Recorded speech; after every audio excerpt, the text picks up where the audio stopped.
Take a slow breath in and out. Welcome, friend, to a gentle passage through history, told as if the night itself were turning pages for you.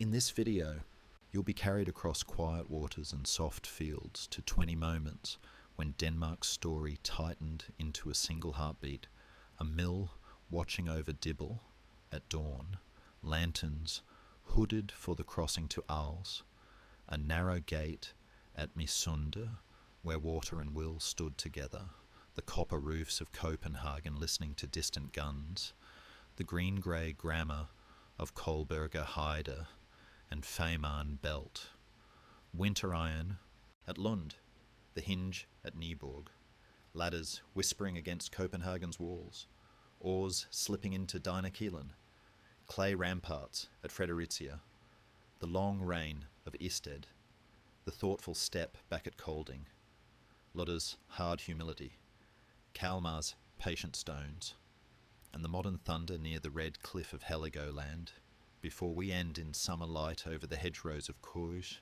where citizen hands steadied muskets for a single measured day. You won't be rushed, you won't be shouted at.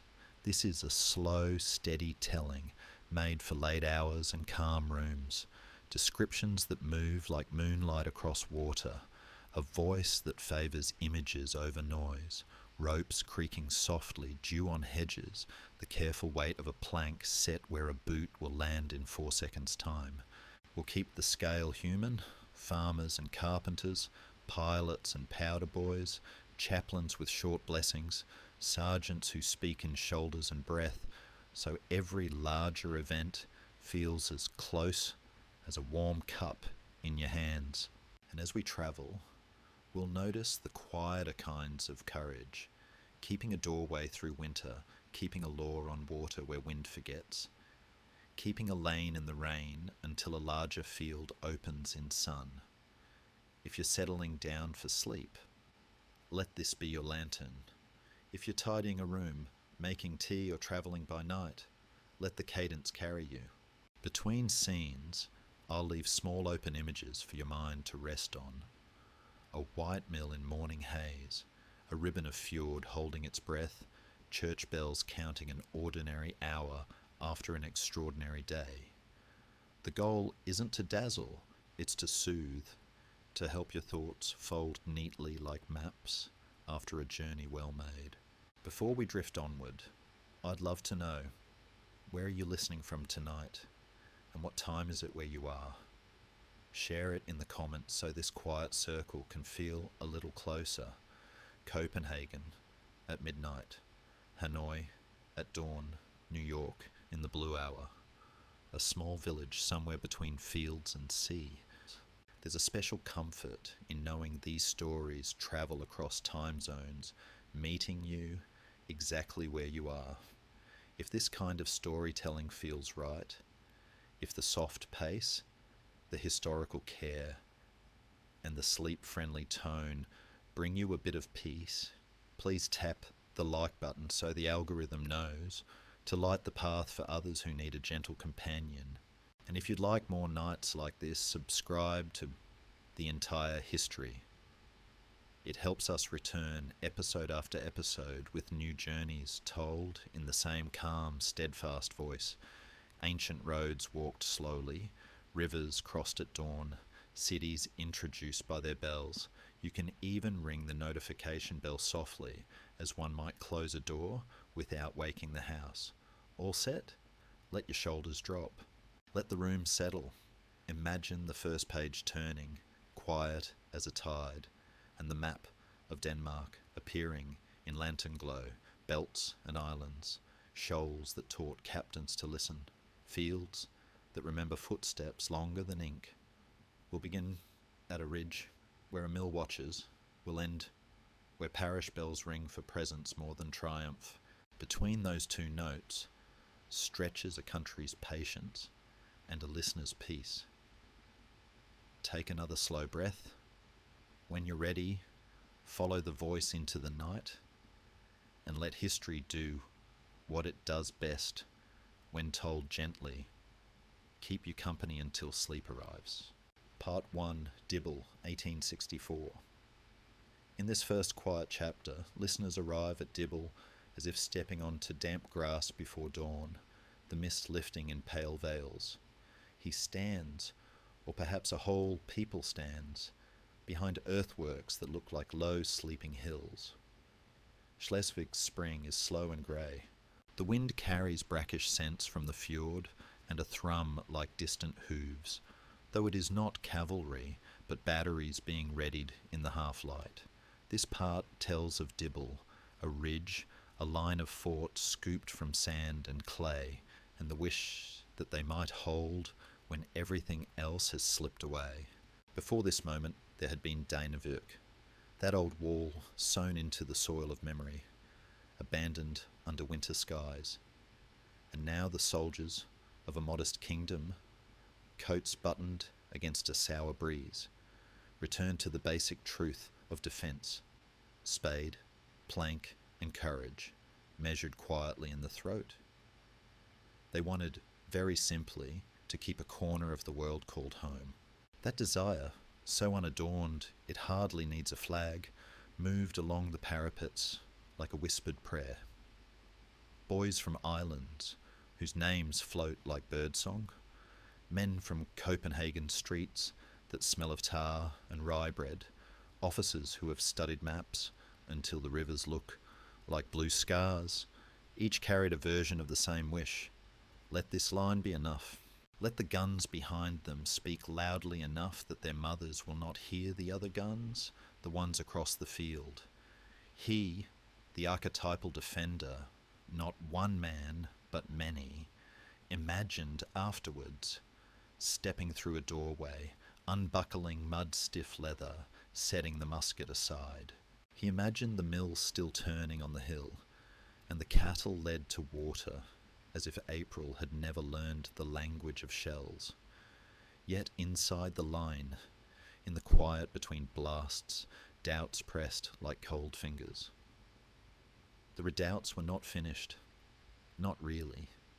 The angles of fire were narrower than the textbooks, the traverses too low. Ammunition had to be counted like coins. Some remembered the retreat from Dynekilen, the stinging sense of leaving something ancient and trusted, and wondered if that shadow would return, lengthened by the morning sun. Others carried smaller, more private burdens, a letter not yet answered, a friend shifted to another company and not seen again. Even the bravest had that flicker of hesitation when the wind changed and brought the enemy's language across the fields, this murmuring of commands, this metallic clearing of 1,000 throats. Outside, beyond the scrub and the furrows, stood the shape of opposition in iron and discipline. The Prussian and Austrian guns had settled in like a second mechanical landscape. Siege lines, parallels, careful surveying rods stabbing the air.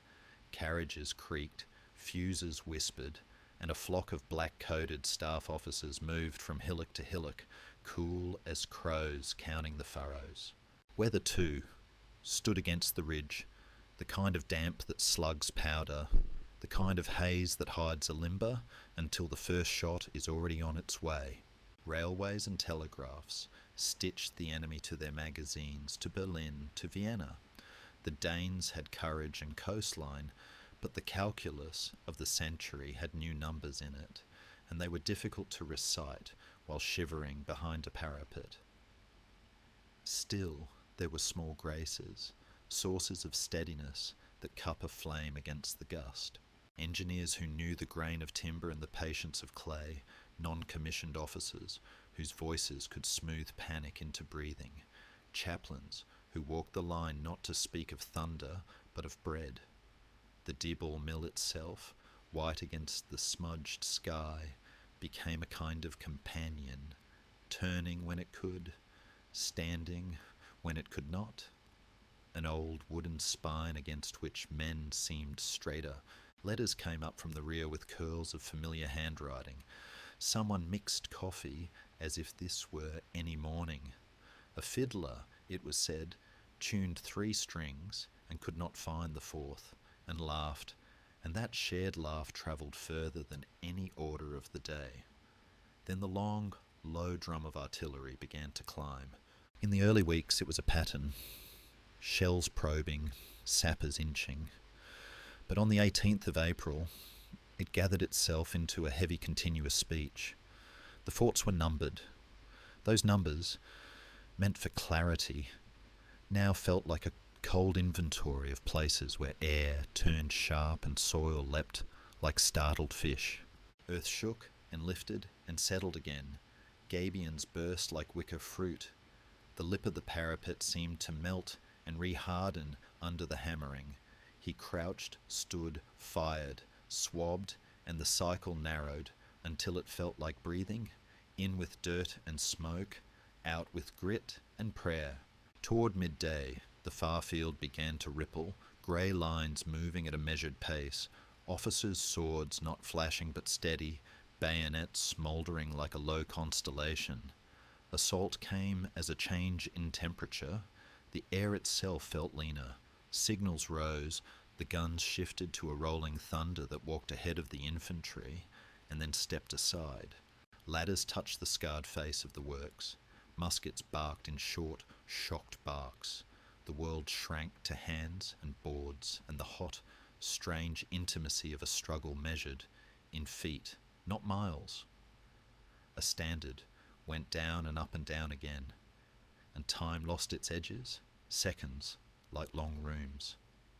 There were moments of stunning competence, a section pivoting, a gun run out by pure will, and moments where memory would always refuse to settle into an orderly line. Over it all, that mill watched without blinking. What follows, even told softly, cannot be reversed. Positions were overrun. A fort that had been a stubborn tooth became suddenly a gap. Runners carried messages that felt heavier than paper. Orders to fall back had the salt taste of betrayal only until the first corner was turned and the living were counted and counted again. The ridge that had looked so solid from a distance showed its seams, and through those seams history flowed, as it always does, to lower ground. Boats were made ready, guns spiked or hauled. The flag came down in a gesture, both careful and aching. And then there was only the measured, practiced work of withdrawal, the professionalism that keeps grief from tripping on its own feet. In the evenings that followed, the survivors remembered unlikely things. The exact heft of a sodden sandbag, the way a skylark rose, oblivious during the bombardment, a corporal's hand steadying a ladder, and then being not there. They also remembered stubbornly that desire with which this part began, to keep a small place safe, to draw a boundary with one's body and say, enough. Losing Dybbøl did not erase the word. It only pressed it deeper into the tongue. The mill, pocked and scarred, would stand again. A nation's symbols are timbered not only with triumphs. So the first part closes with water.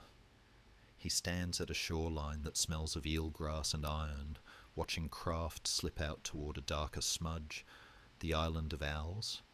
Lanterns are hooded against the wind. Orders travel at a whisper. Somewhere behind, the ridge is already fading into the night and into memory. Somewhere ahead, there is an island road, a still farm, a low hedge where dawn might catch its sleeve. The oars dip, the hull sighs, and over the quiet surface of the sound, the story glides, patient and unhurried, toward the next page. You're now listening to Part 2, Al's 1864. Tonight's chapter drifts over dark water, where oars move like careful breaths, and an island holds its last lanterns low. He stands at the gunwale with the brackish scent of the Alssund rising around him, a thin mist folding and unfolding over the channel like a pale blanket. And in that breath-held hour before dawn, the island of Als feels less like earth than a memory that refuses to loosen its hand. Farms crouch under their thatch, orchards hold their silhouettes, and the wind combs the barley so gently that even the sentries blink, as if the field itself might be telling them to rest. yet no one truly rests.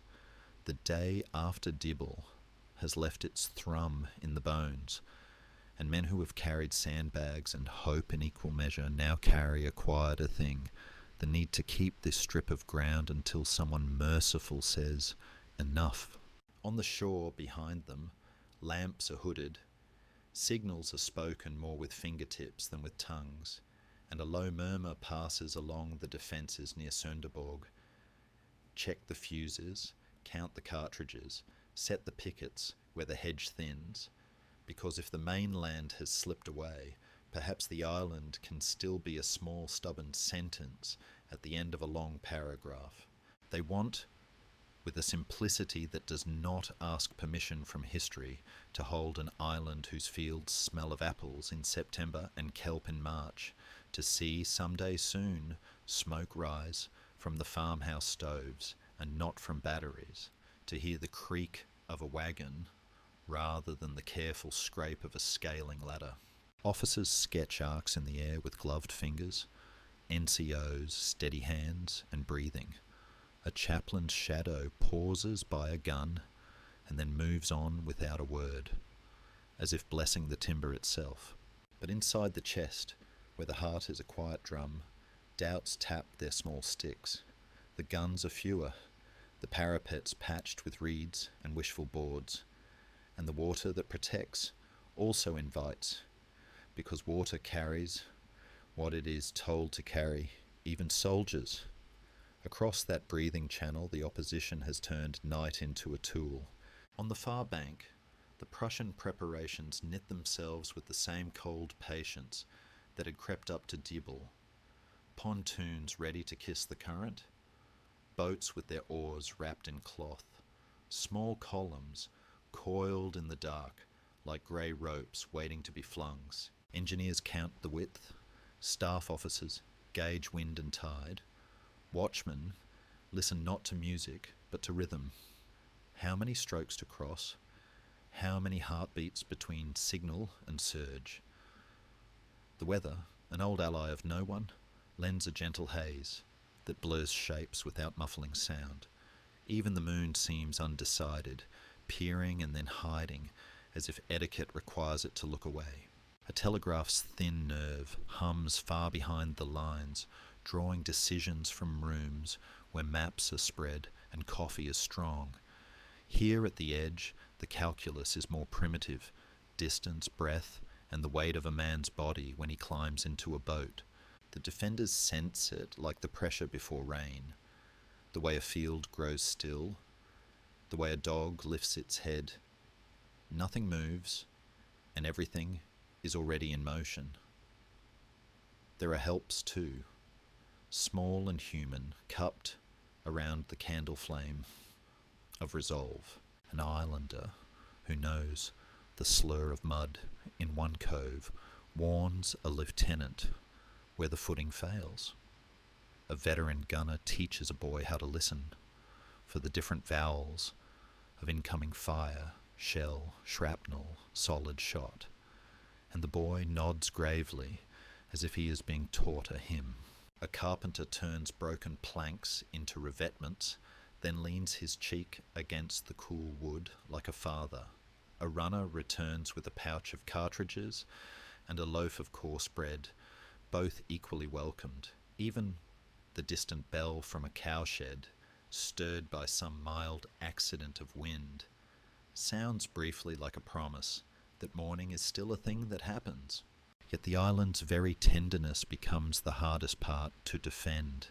Gardens cannot be angled for enfilade, and hedges cannot be persuaded to turn grapeshot.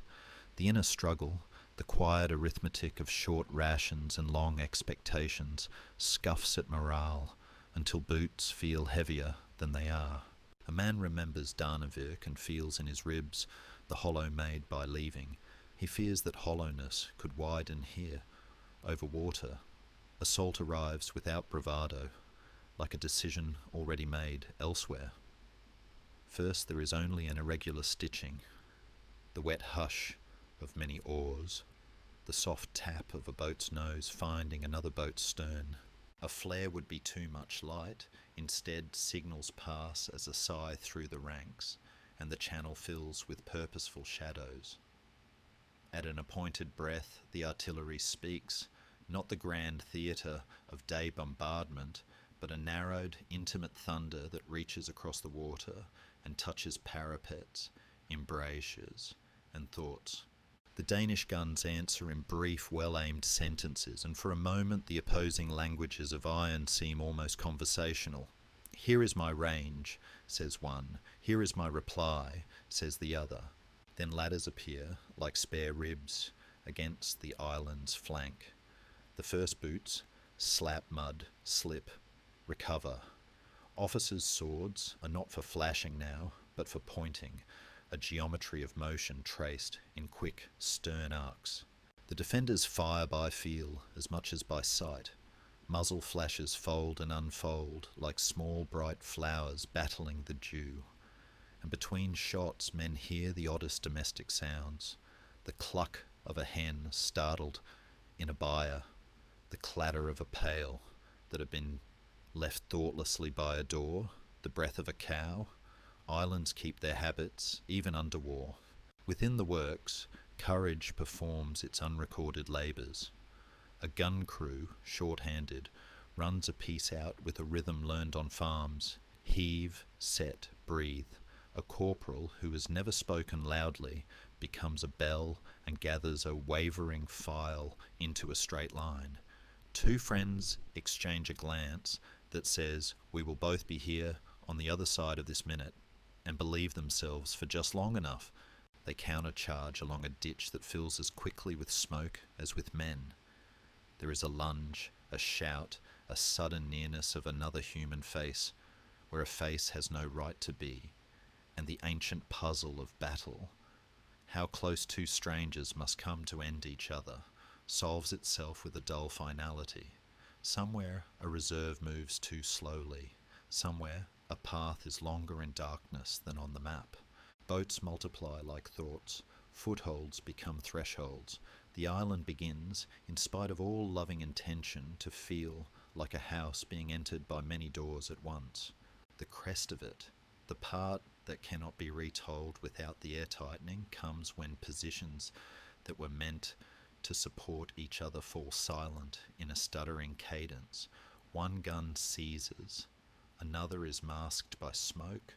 A traverse collapses under the weight of the morning, deciding what to be. Orders to fall back are nothing like surrender in the hearts that hear them. They are the surgeon's low command when the bleeding will not stop. Men move with that particular clipped grace of trained retreat, hauling what can be hauled, spiking what must be left. A flag dips, hesitates, and is borne away with a care that belongs in a church. The island does not so much yield as exhale, and the channel that offered hope now accepts the heavy shapes of boats going the other way, toward Jutland shores, toward lines that will have to be drawn again with the smaller compass of what remains. When quiet returns, it does so imperfectly, like a door that never quite closes after being forced. The orchard lists a branch to the ground. A shed leans, surprised. The dew, indifferent, glitters as if it has been practicing all night. Survivors remember the feel of eelgrass snagging a bootlace, the ghost warmth of a mug of coffee handed along a line, the sudden music of a skylark that refused to consult the artillery schedule. They remember, more than anything, that the wish which brought them here is not a factory-made wish. It is handmade, stitched by mothers and lovers, and the winter patience of people who think in terms of fields and seasons. Losing Alls does not burn that wish. It inks it deeper. Somewhere a fisherman will talk about this crossing as if it were weather. Somewhere a child will ask whether the island will float away now, and someone kind will say no. Islands keep their places even when people are asked to leave them for a time. And as this chapter softens toward its last lines, the water widens into thought. He looks back once and the island is already wearing a veil of daylight, the kind that hides scuffs and shows contours. Ahead, the waterways braid into older paths, the Schlei, the line where fort and river once shook hands, a gate called Mysunde that remembers both bravery and turning away. The oars lift and sink, gulls wheel without comment, a low mist lifts from the reeds, like a rolled parchment beginning to open. In that pale, patient light, the story inclines toward another bank, another threshold where a narrow passage once decided more than it had any right to decide. You're now listening to Part 3, Mysunde, 1864. In this quiet night's recollection, we return to a narrow gate on the Schlei, to a winter pallor where water and earth hold their breath together. He stands not as one man, but as a memory of a line, a low, stubborn seam at Mysunde, where the land funnels into a passage and the fjord leans close. And though the calendar is earlier than Dybbøl and Alssund, the heart understands stories not by dates, but by the feel of resolve under cold fingers. Here the origin is simple, a gate to be kept. The Dynekilen hangs behind like a faded tapestry stitched by ancestors. In front, the Prussian columns gather in the chalk grey of a February morning, their drums careful, their geometry exact. The Danish wish is spare as winter branches, to hold a place so small it can be sketched with a thumb, to let the water on either side become a patient ally, to make the word enough audible across a narrow field. Yet within the breast, doubts knock. What if the old wall behind is only a story now? What if numbers and new guns make a language the defenders cannot speak?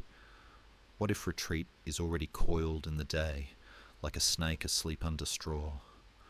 Boots slip on frost, breath plumes. A letter in a pocket becomes the heaviest thing a man carries. Beyond the hedges, the enemy arranges itself like lines on graph paper, batteries sighted with neat malice, skirmishers tasting the edges, staff officers tapping at reality with the tips of their canes, as if the world were obedient chalk. But the water is near, and from that water come small helps, practical and human. Gunboats nosing along the Schlei, like blunt, watchful animals, their crews speaking in low, competent tones, while on shore an old ferryman shows a lieutenant where the mud deceives, where a cart once sank to its axle, where even a careful man will hurry and be lost. In the works, carpenters know the grain of pine, sappers trust the stubbornness of sandbags, and NCOs carry steadiness like a lantern held to the wind's lee. The opening drum of iron is not a cascade, but a cold tapping, feelers of shrapnel searching the parapets. The defenders answer in measured pulses. No bravado, only the discipline of breath. In, aim, out, the geometry of survival. Soon the field smokes as if a low fog has decided to speak. The Prussian lines step forward and blur, reform and step again, and the fjord repeats each sound twice, once in air, once in water, so that the mind must choose which echo to obey. A boy learns quickly the syllables of incoming fire. An officer's hand, gloved and calm, adjusts a barrel as if straightening a picture on a wall. The assault tightens, ladders bump, squads unfold like grey handkerchiefs shaken open, and the ditch fills with a struggle intimate enough to hear another man's heart counting. Within the redoubts, fear does not shout. It uses small tools, dry mouth, tight fingers, and is answered by smaller, stronger tools. Habit, tone of voice, the memory of a drill done in better weather. A gunboat out on the Schlei finds its range. Its shells stitch the near bank with stern, protective patience. Men on the works feel that sound not as thunder, but as a steadying palm between the shoulder blades. For a long minute that seems to be an hour, Mysunde becomes a hinge on which a whole campaign swings, and the hinge does not snap. It bends and groans and holds. Then the attack loses heat, the way coals do when spread too thin. Flags that had leaned forward lean back, lines that had become a fist become fingers again, orders ride away with a chill in their voice. On the works, no one cheers loudly. Winter does not like to be startled. But a warmth rises that is not from any brazier, the hush of having asked for so little, and been granted that little by the stubborn arithmetic of courage and place. The result is not triumph, but breathing space, not victory's brass, but the soft clink of tools, as positions are tidied, the quiet blessing of hot coffee decanted into tin, the strange intimacy of a lark lifting as if the sky must keep its appointments. And yet even in relief the men know how fragile such holding is. A gate can be kept today and opened tomorrow by hands that look very similar. The century is already teaching new sums in steel and wire. They clean the guns, mend a splintered traverse, and tuck away the lesson Mysunde offers without speaking. That water and will, aligned, can make a narrow place wide enough for a nation to pass through the day. Evening leans in, soft as wool. The slide darkens until it is a ribbon of ink drawn across the land, and far away, beyond fields that will be green in another season, a city of spires and shipmasts waits in the mind, the copper roofs of a capital, the forest of spars and rigging, the hush before a fleet's slow heartbeat. As lamps are shaded and the frost returns, he lifts his gaze from the parapet and sees, through smoke that has thinned into memory, the faint outline of a harbour where stone and sea will soon learn a harsher dialect of fire. The night seems to tilt towards that horizon, where Copenhagen's rooftops gather like sleeping gulls, and the next page rustles with the wings of bomb catchers sliding toward a silent, unsuspecting dawn. You're now listening to Part 4, Copenhagen, 1807. Tonight we enter a harbour of copper roofs and quiet canals, where a city sleeps under late summer skies until the sea brings a harsher lullaby.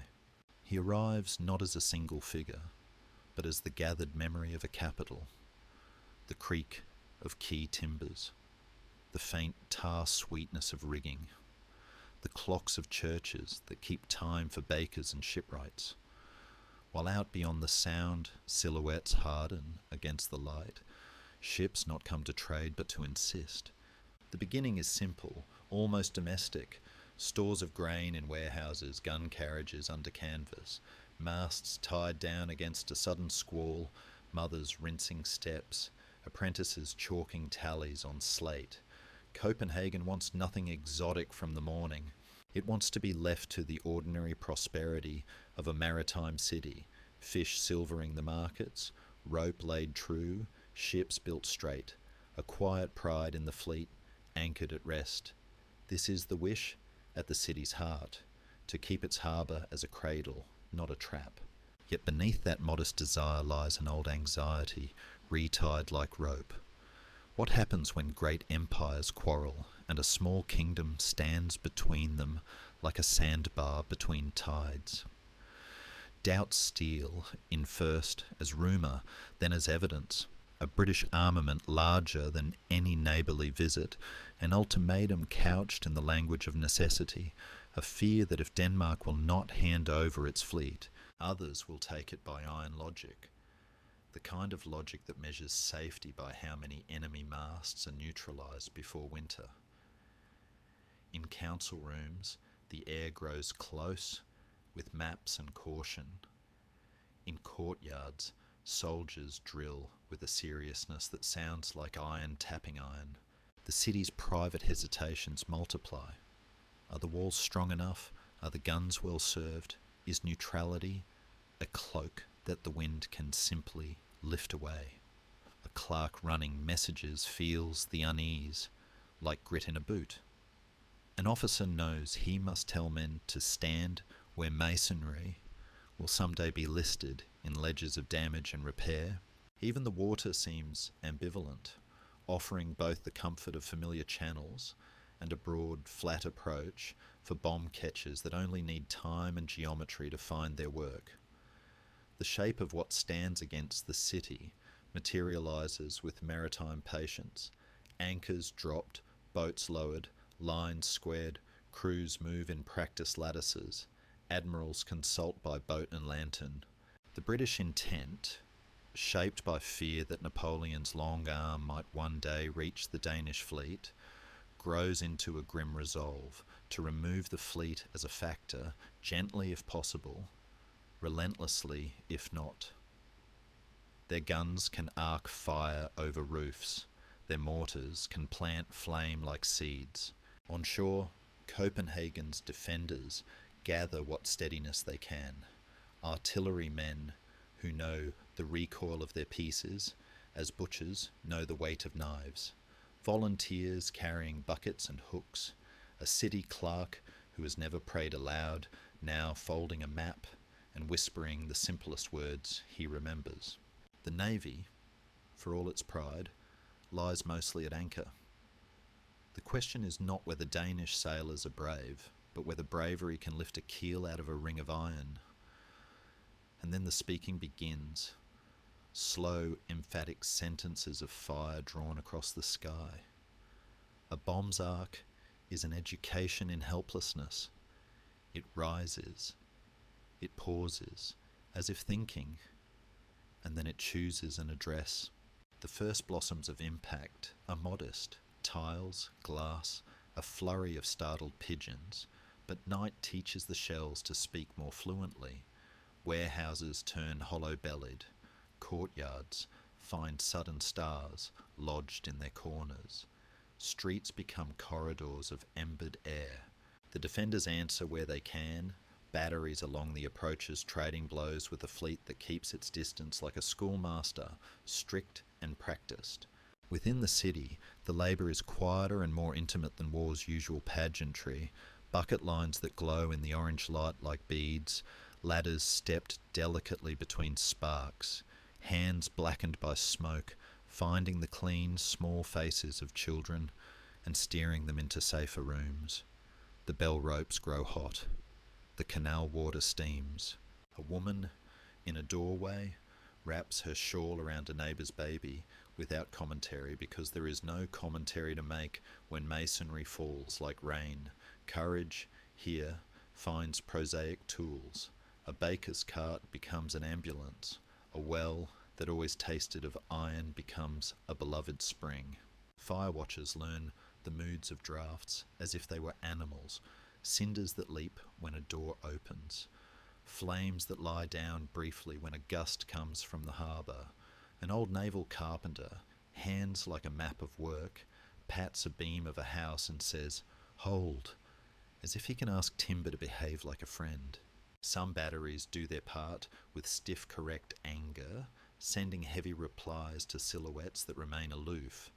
It is a conversation across an ethical gulf, each side speaking necessity, each sentence made of powder and iron. The climax is not a charge, but an accumulation, the way rain becomes flood.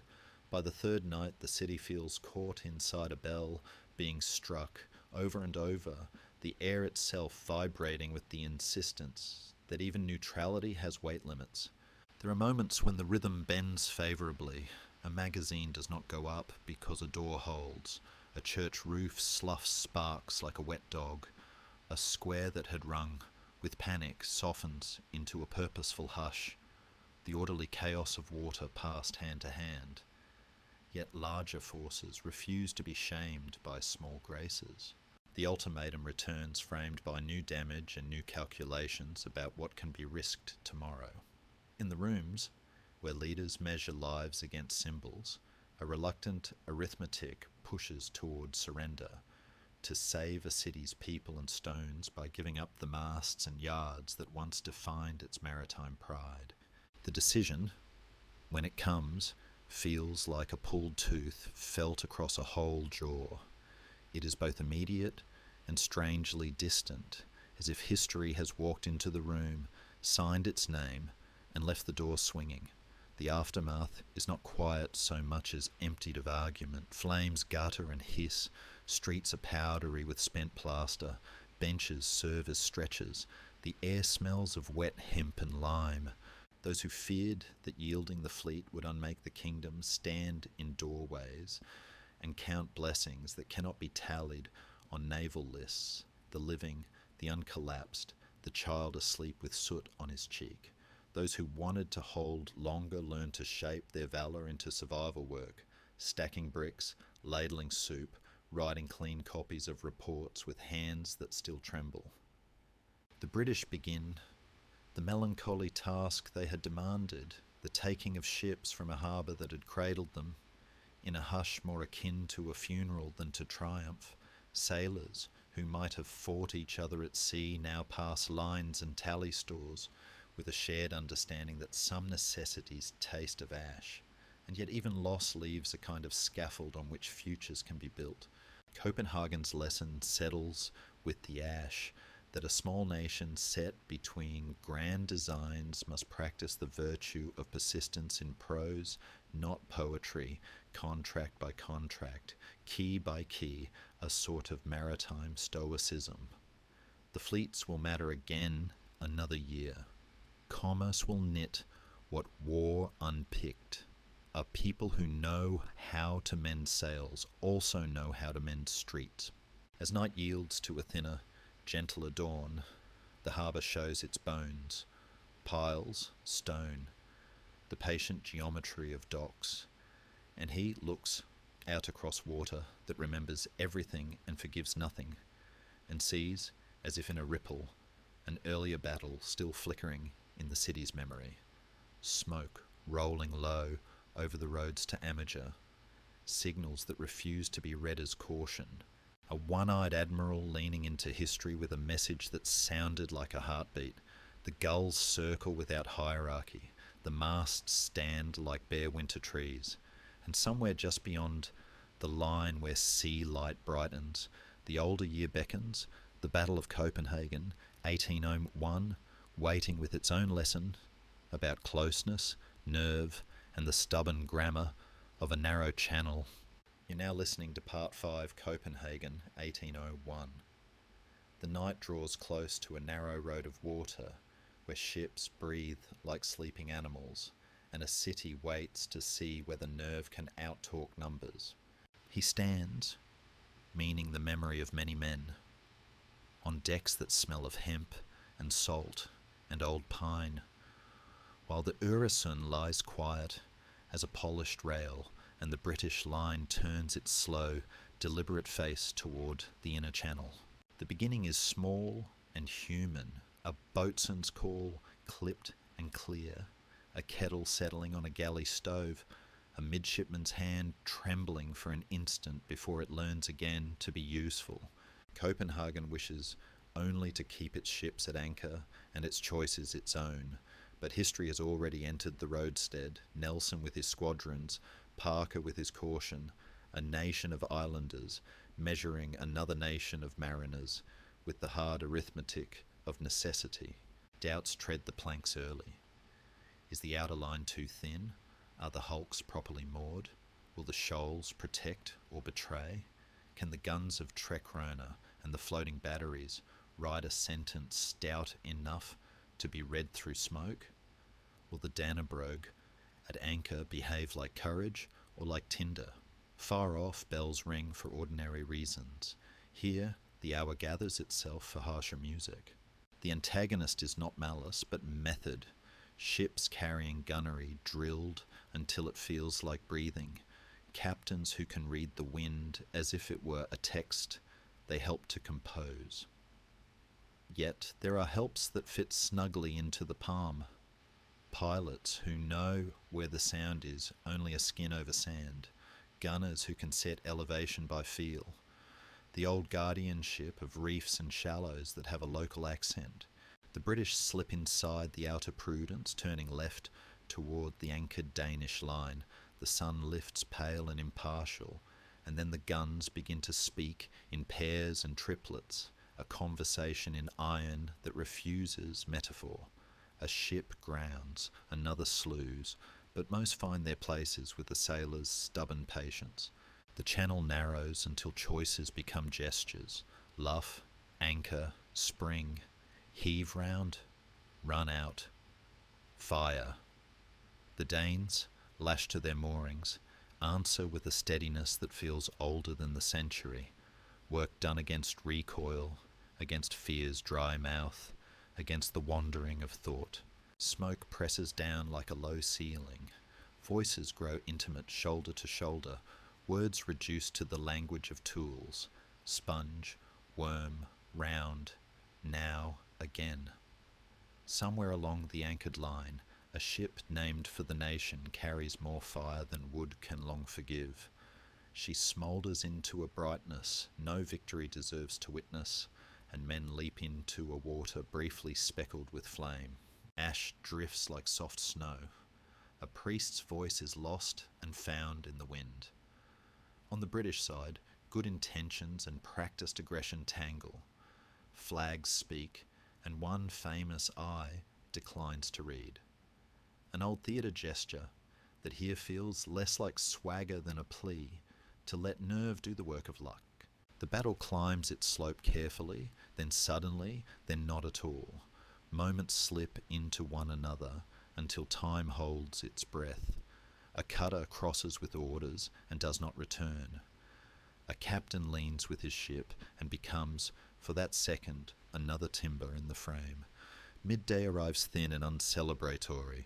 Truces wave like handkerchiefs, uncertain, then steadier.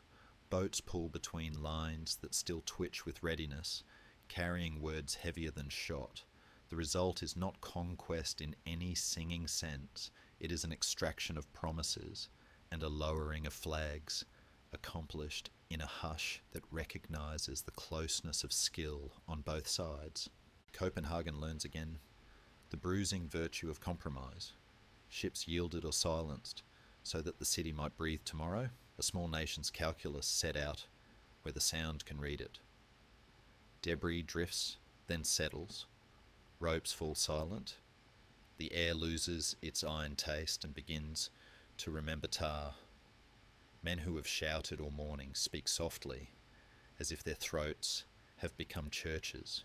The afternoon opens like a window, cold, serviceable light over water that has done its witnessing and will now hold, in layers, the memory of masts and cries, and the patient, stubborn endurance of crews bound to anchors. And from that window, the gaze carries outward again, farther back along the Baltic's rim, toward a cold theatre where winter made footnotes of rivers and bays, where a Danish admiral would teach the sea to echo a new cadence, Niels jewel, plying wits, and sail against a stronger foe. A broad bay near Køge, becoming a quiet anvil for a victory hammered without trumpet. The gulls tilt, the rigging ticks as it cools, and the page turns unhurried toward a summer of 1677, where craft and tide would meet like old friends and decide a nation's afternoon. You're now listening to Part 6, Køge Bay, 1677. Let the rigging hush, let the gulls draw slow circles. We're slipping into a wide, pale bay where wind, tide, and patience decide more than thunder does. He stands, meaning many sailors, many quiet hands, on planks that smell of tar and sun-warmed pine, while the Danish line leans slightly to the swell, steady as a fence set against a wandering herd. The wish at the heart of this day is modest and exact, to keep the Baltic doorway in Danish keeping, to prove that craft and coastline can school a stronger foe into second thoughts. Doubts move early across the decks like small shadows. Will the breeze hold? Will shoals that wear green caps in certain weathers betray their friends? Can signals thread cleanly through smoke? Do the guns bear true when the hulls begin to breathe harder? Out beyond, the opposing line gathers itself. Brave ships with brave crews, sails like pale chests ready to fill, captains reading the morning as if it were a familiar chart, methodical, confident, sure that weight and number are arguments the sea must honour.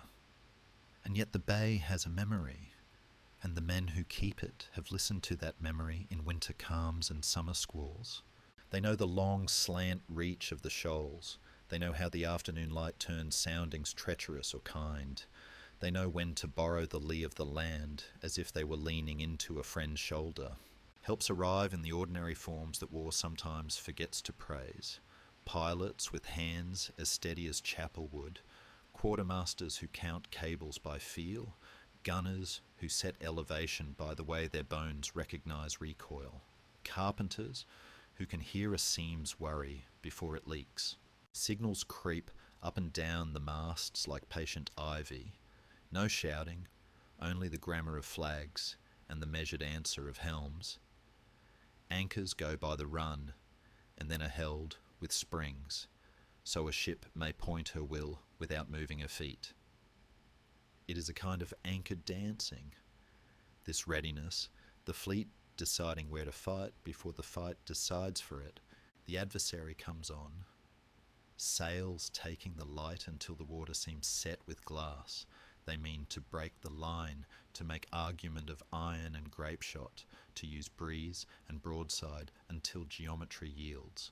But the Danish answer is a low, persistent hum of seamanship. The line is drawn just so, near enough to the shore that a careless thrust finds sand, open enough that guns may breathe. A captain trims an inch of canvas and changes the day's arithmetic. Another pays out cable by fathoms measured to a memory and quietly secures the weather gauge without the theatre of chase. The opening fire is not a parade, it is work. Guns speak in pairs, then in quick triplets. Crews move in a humane, practiced rhythm. Sponge, worm, round, run out, aim and breathe, and serve again. Smoke gathers and lays itself along the water like a shawl. Voices shorten to nouns and verbs. Men who have no taste for killing perform a craft that keeps their shipmates alive. Within that grey shawl, the battle's shape learns a Danish accent. The enemy, pressed towards shoals they do not love, loses here and there a strand of order. A ship heels too much to answer well. Another finds the ground and discovers that the sea can be just as stubborn at knee-deep as it fathoms. Danish broadsides arrive with the patient regularity of a metronome, not loud but exact, route by route cutting at the confidence of hull and crew. A flagship gestures, and the gesture becomes a small parade of advantage down the line. Here a half cable stolen, there a quarter point of helm that makes two batteries wake together. Courage is everywhere, and everywhere quiet. Boys carrying cartridges with their minds fixed on a single rung of ladder. Old mariners setting their feet the way they always have when the deck begins to talk beneath them. A chaplain's lips move without sound. A surgeon's hands weigh decisions in bowls of water that tremble with every shot. The sea, impartial, receives everything and forgets nothing. A crest comes, there is always a crest, and it does not look like trumpet or banner. It looks like steadiness, held one moment longer than an opponent expects. It looks like a captain judging to a heartbeat when to swing his ship on her springs, so a full tier of guns can speak into a mouth that thought itself safe. It looks like a pilot's finger laid softly on a chart, indicating a line only he truly sees. Pass here, not there. The opposing formation frays at its forward edge. Signals must do too much. Boldness finds itself tight on water it does not fully trust. A cheer never rises, only a thickening sense, plank by plank, that the day is learning a Danish lesson. The powder holds. The carriages keep their wheels. The rhythm repeats until the other rhythm falters. And then very gradually, the The bay grows wider for one fleet and narrower for the other. Guns slacken on the far line, not for lack of bravery, but for lack of options. A mast goes, first as a question, then as a certainty, and the air fills with the brief fabric sigh of sail yielding to gravity. A ship that hoped to turn finds herself heavy and unresponsive, as if the water has set a hand on her shoulder and said, "Stay." Another, proud and able, throws off her troubles and makes away with wounded dignity. No one begrudges it, for the sea is kind to survivors in ways land cannot understand. Among the Danish crews, the talk softens as thunder eases. Checks made, shot tallied, a bucket of water becoming more beautiful than any medal. Names are spoken and answered, silence answers others. Flags, unhurried, change their grammar from command to care. The result is a shape felt more than announced. The bay is kept. The doorway remains Danish for another season. The wider war finds itself obliged to walk around a lesson, taught without flourish. What lingers is not triumph's glitter, but the deeper warmth of competence, that knowledge passed from lip to lip and deck to deck, that a people close to a shoreline can ask their home waters to help and be answered. In the evening's thinned smoke, beams show their honest scars. The wind drops a key and moves down a register. Oars knock softly in boats moving between ships like kind thoughts. He looks aft along the line and sees not trophies but silhouettes. Hulls growing quiet. Masts painted darker against a rinsed sky. Crews who will sleep because they worked, not because they celebrated. As night combs the bay smooth, attention tacks inland. Beyond the bright fringe of water waits a different theatre where the wind bites the face, and iron must be carried on shoulders, not in broadsides, fields frost-bitten into iron, rivers learning the trick of bearing men, and a rendezvous where winter wrote its own severe terms. Lamp by lamp the fleet dims, and in that hush the mind walks ashore, north into Scania, to a December plain where breath turns to lace, and two armies feel the earth harden under them. Somewhere in that still, glittering cold, a city named Lund lays out its streets like tight stitches, and the next page of our journey opens with the crunch of snow beneath boots and the dull, close thunder of men finding each other at arm's length in a winter that does not blink.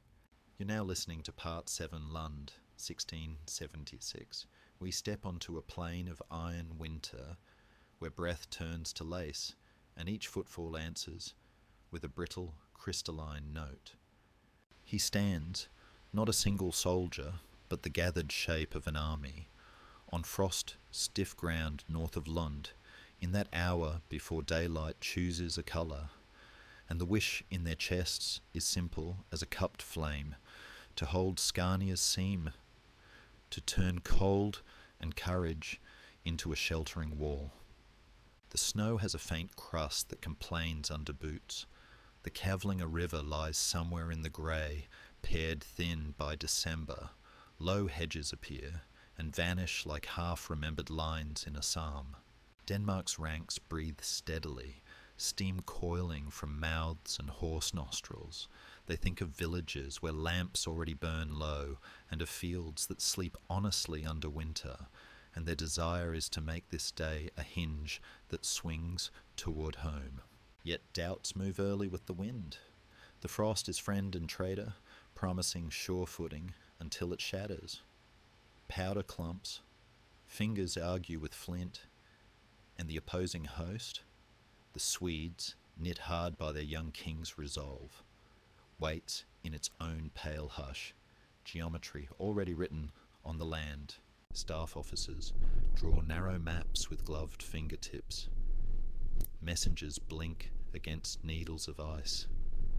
A drummer rubs his hands and finds a rhythm that keeps courage warm without waking fear. Out beyond the rim of breath, the adversary arranges itself with winter's efficiency. Swedish squadrons lean like dark reeds, cavalry restless under coats, infantry locked into tidy bricks of will. Dispatches whisper back and forth like moths that refuse to settle.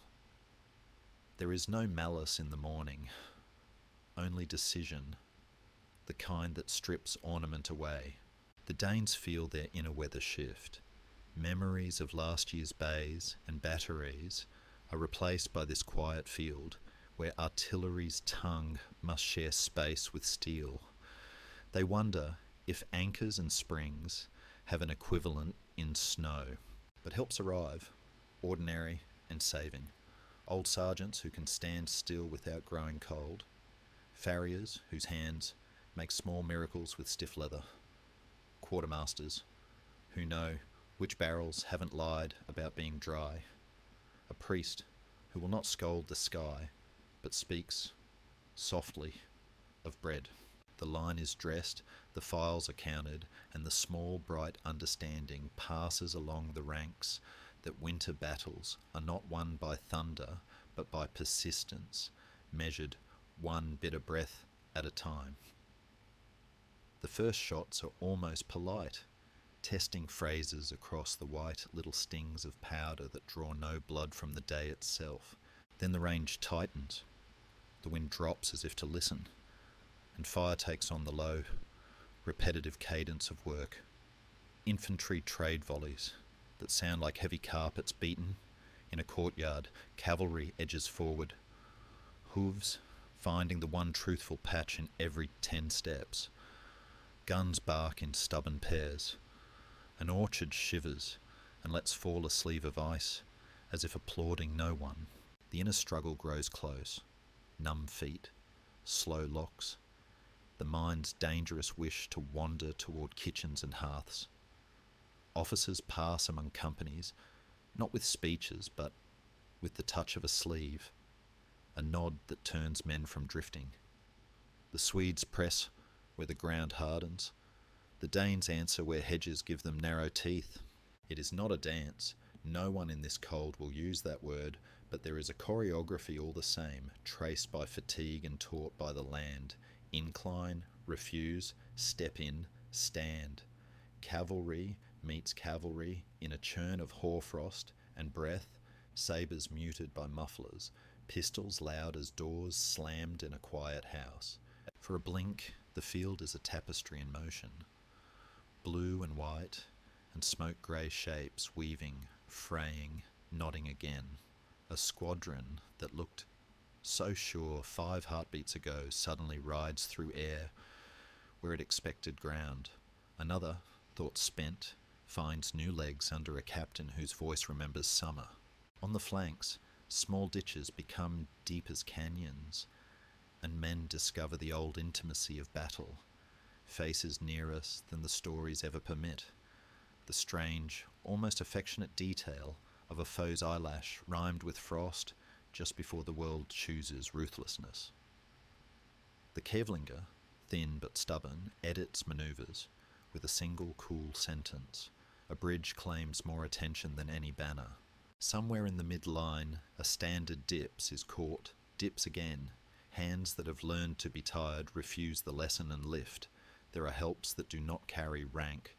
A drummer boy, too short for the wind's worst tricks, keeps the slow heartbeat that says together.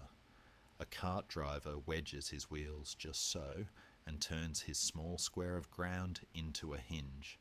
A private who has never spoken aloud in chapel says a useful thing in a quiet voice and sees 4 men breathe easier. A field piece slewed by sheer human insistence finds its angle, and 2 rounds placed without hurry retie a wobbling seam.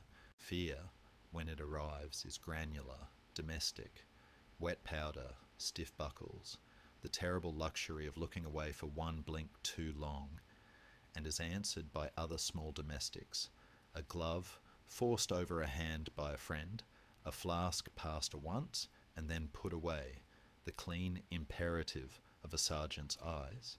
The day climbs, not to a crest of noise, but to a cold clarity. Lines that have argued all morning must now choose nearness. The Swedes lean forward with their king, near enough to be a rumour. The Danes stiffen their files and let the river and hedges do half the talking. The collision is a slow crush, no heroic dash, only bodies asked to be stone and then asked again. The snow darkens where it must. Signals stutter and resume. For a long minute, that seems an hour, the air forgets to move. Then the field's grammar changes by inches. A salient that promised much becomes a pocket. A wing that feared itself weak finds exact footing. A reserve lifts its head. The battle decides in the way winter decides, without flourish, with a tightening that snaps only when every fibre has said all it can say. When movement returns, it does so in lowered voices. The Swedes hold the field where it matters most. The Danes, having given a day's worth of iron willingness, yield their claim thread by thread and step back with the careful grace of men gathering the living. Defeat, if we call it that, wears a humane face. Surgeons steady hands beneath linen light.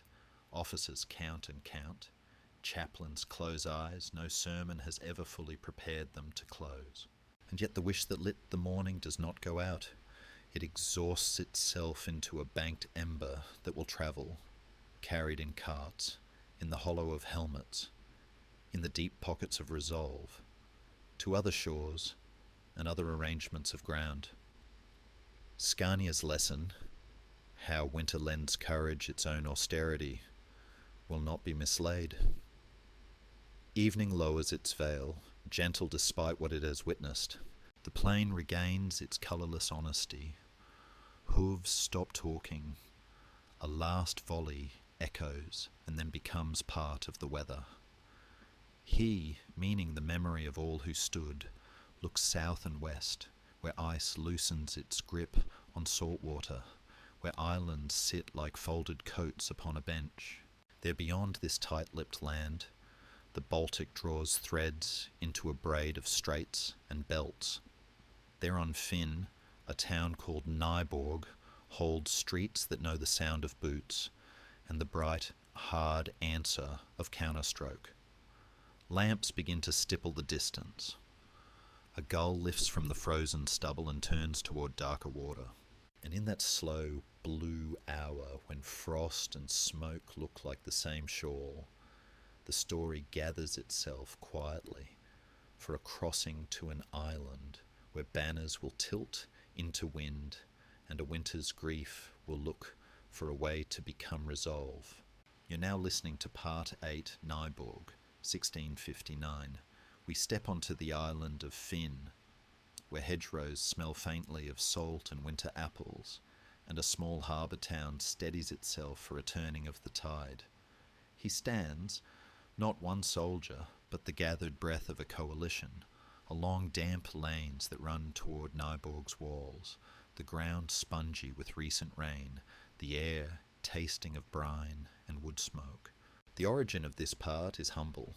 Fields, ditches, and a town whose name is spoken softly by sailors and teamsters alike. Yet from such modest beginnings, a hinge is made. Denmark wishes for the simplest of restorations. To drive winter from the threshold, to fold back the Swedish reach that is spread like frost down a window pane. In the bones of the men, landing and marching, there is a compact longing. To prove that islands can be taken back the way a family reclaims a room in its own house, carefully, steadily, without breaking what must hold them tomorrow. They picture stoves lit again and shutters mended. They picture the ferry bells resuming their unremarkable music, that is all. And yet under those wishes, doubts stir like eels in shallow water. Coalition commands must agree. Roads are narrow. The sea's help is a weathered friend who comes and goes as it pleases. And somewhere beyond the rise, the Swedes have their own clean arithmetic laid out in files and gun positions. And Out in that pale guarded distance, the opponent is tidy and seasoned, Swedish ranks cut to winter's pattern, officers measuring distances with a glance, batteries posted where hedgerows become sudden teeth. They are not villains, they are a hard wind from another quarter, intent on keeping what has been taken. The island itself behaves neither as enemy nor friend. Pastures that welcome hooves also conceal soft patches, ditches that invite defence, hinder advance, if read with the wrong grammar. The inner struggle among the Allied troops, a braid of Danish heart, Dutch seamanship, Brandenburg grit, tightens early. Will their signals thread cleanly through so many accents? Will prudence temper zeal without quenching it? Are the provisions enough when marches are longer on the ground than on a map? A captain folds his worry into neat actions, checking flints, whispering to a frightened horse, tapping a wheel with the tenderness a carpenter gives to furniture he intends to hand down. There are helpers, modest and significant, island folk who know which meadow drains first after rain, a ferryman who can tell by the taste of the wind how long a squall will busy itself, Dutch mariners whose boats seem to read shoals like old letters, Brandenburg dragoons who treat mud as just another substance to be carried. A chaplain, voice hoarse from salt air, chooses a short blessing over a long one. Quartermasters, grave and practical, have managed to produce bread that is merely heavy, not impossible. These are the small hinges on which larger doors swing. The coalition forms, adjusts by half companies and heartbeats, and turns its attention toward the town that gives the day its name. The opening of battle is not a flourish, but a slow knitting. Skirmishers test the seams of hedges. Guns clear their throats and begin to speak in low, regular sentences. The wet air turns powder smell into something like bitter tea. The town appears and disappears behind folds of ground. Its steeple pricks the grey. Its ditch glints like a tight-lipped smile. The Danes carry the wish for home in their shoulders. The Dutch bring a sea-borne competence ashore. Ropes used now to haul guns where wheels falter. The Brandenburgers add a straight-ahead willingness that treats difficulty as a thing to be weighted and dragged. Doubts insist. Coalition lines might fray where language does not quite meet. A bold push could outpace support. The enemy is not a rumour, but a wall that answers. Orders travel by gesture. A hand opens, extend, a hand closes, hold. The island watches, old and patient, recording every footfall with a squelch. What stands against them hardens as noon approaches. Swedish volleys cut hedge tops, their field pieces place shells with the spare elegance of a schoolmaster's chalk. Countercharges nip like winter dogs at the ankles of any unit that dares to hurry. For long minutes that feel like a low tide, refusing to turn, the coalition breathes and sets its feet, trading iron for yards. A barn burns without asking permission. A willow splits and hangs its crown like wet hair. A lane becomes a funnel of smoke where men recognise each other by voice more than by face. Inside that closeness, the inner quarrel is constant. The desire to run ahead, the duty to stay stitched to a neighbour. Fear's sand in the mouth, courage's slow household tone. Load, level, fire, breathe. Now helps arrive where planning pauses. A Dutch captain rotates companies as smoothly as reefing a sail. A Danish battery finds, with a carpenter's intuition, the one stretch of firmer earth from which its wheels will not sink. Brandenburg troopers dismount into a waist-high ditch and make, out of clumsy circumstance, a serviceable rampart. A runner falls. Another picks up the word without ceremony.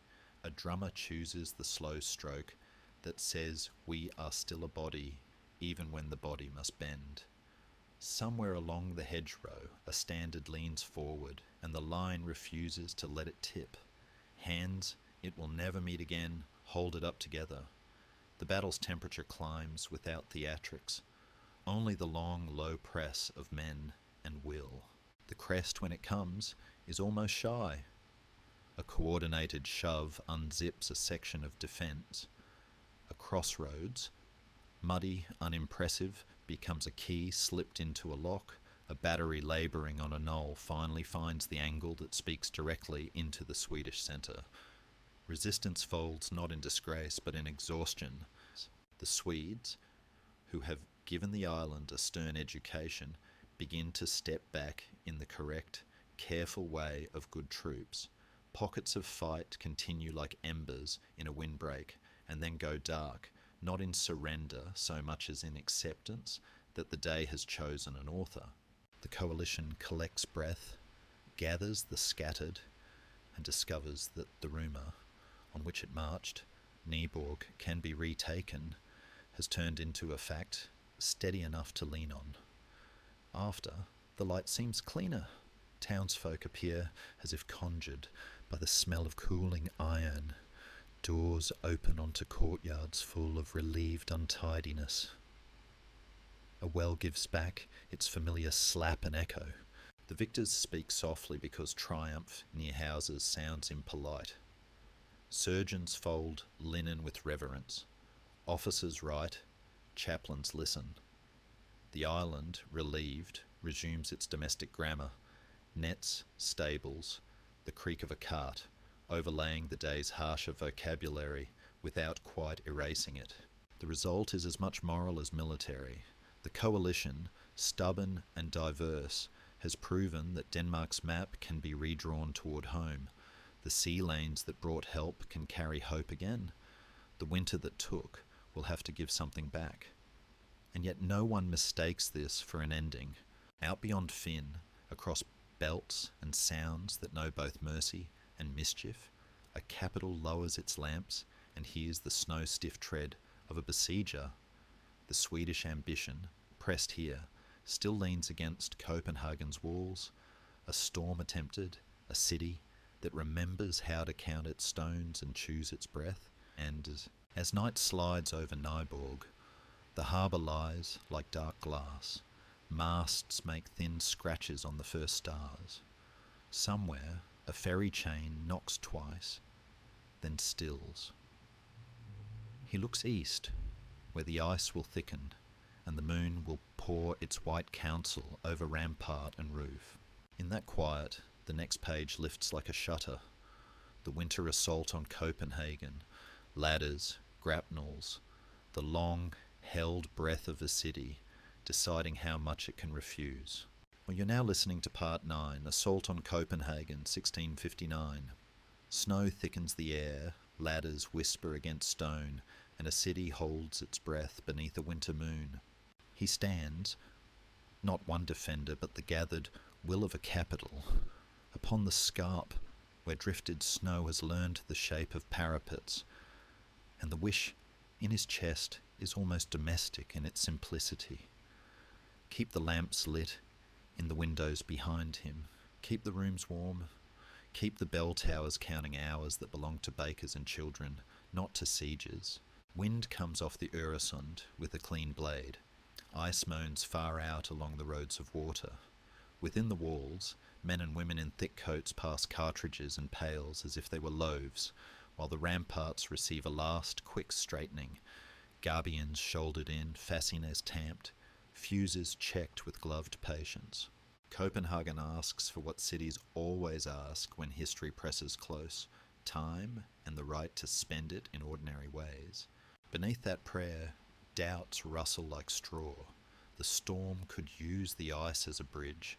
The ladders, muffled with rags, might arrive before the alarm ripens.